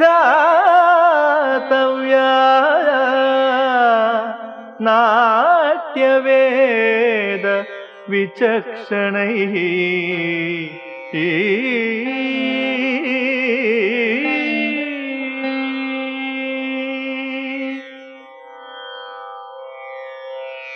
experts on Natya present Natya including all the activities of the world. He also says that Natya is dependent on Vedas and sciences. Therefore, it is a representation of the worldly activities. One who understands the concept of Natya and employs the techniques on the stage will be honored by all. Chapter 27 is on Siddhis. Siddhi refers to success of Natya. I had already introduced the terms Manushi Siddhi and Daivi Siddhi. These respectively deal with divine and human responses from the audience. Audience remaining spellbound is Daivi Siddhi, and responding by clapping, shouting, etc. are Manushi Siddhi. The result of a perfect Natya must be Daivi Siddhi. These are positive factors. There are 3 types of negative results. Daivaghadam is due to intrusion of certain animals or natural powers like heavy wind, fire, rain, falling of stage, etc. Atmaghata is the direct interference due to the actor's own faults. Wrong gestures, nervousness, voice distortion, feeling tired are some of the Atmaghatas. Paraghata is obstruction from others due to enmity, jealousy, partiality, or misunderstanding. Bharata's description of the qualities of a good critic or judge is noteworthy. A critic or judge must know all about Natyashastra. He must have a good character and must be impartial. He should be advanced in age. This only means that the critic must have sufficient experience of the worldly affairs. It is not the duty of a good critic or a judge to enumerate faults and condemn an actor or an entire production. He should no doubt detect the errors, but must be very sympathetic. Bharata does not merely refer to critics or judges, but stretches out to the audience also. As has already been said earlier, good audience can share the feelings of the characters on the stage. They are called rasikas. It is not possible for one to possess all the qualities listed. Therefore, there must be a panel of judges or critics to assess Natya. The panel on the whole is expected to possess the qualities specified in chapter 27. Chapter 27 is a good directive to the modern critics. This is enough to realize what they are expected to be. At least one among them will become more sympathetic and be aware of his or her own limitations. In general, a Natya presentation is expected to have three qualities, namely Patraguna, that is, efficiency and qualities of the characters to entertain the audience. Prayoga is the specific proficiency to employ the techniques of Natya. Samvedi refers to attractive and decent costumes and facial makeup. Bharata gives a timetable to use different vrittis.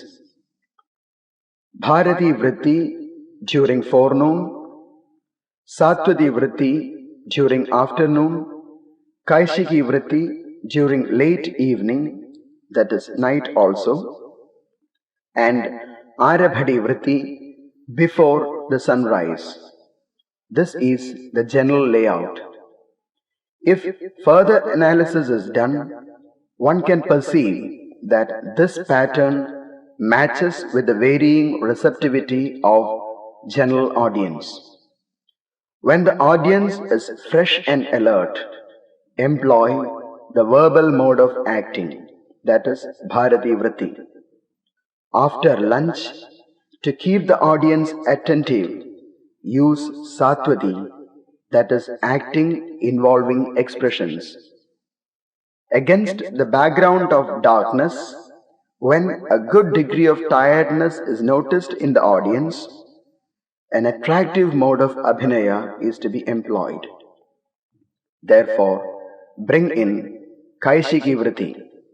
After a sleep, the audience needs some means to wake up fully and become alert. Arabhadi Vritti, full of fights and exaggerated expressions, can be aptly used here. By giving these rules, Bharata does not indicate the use of only one vritti in any one session.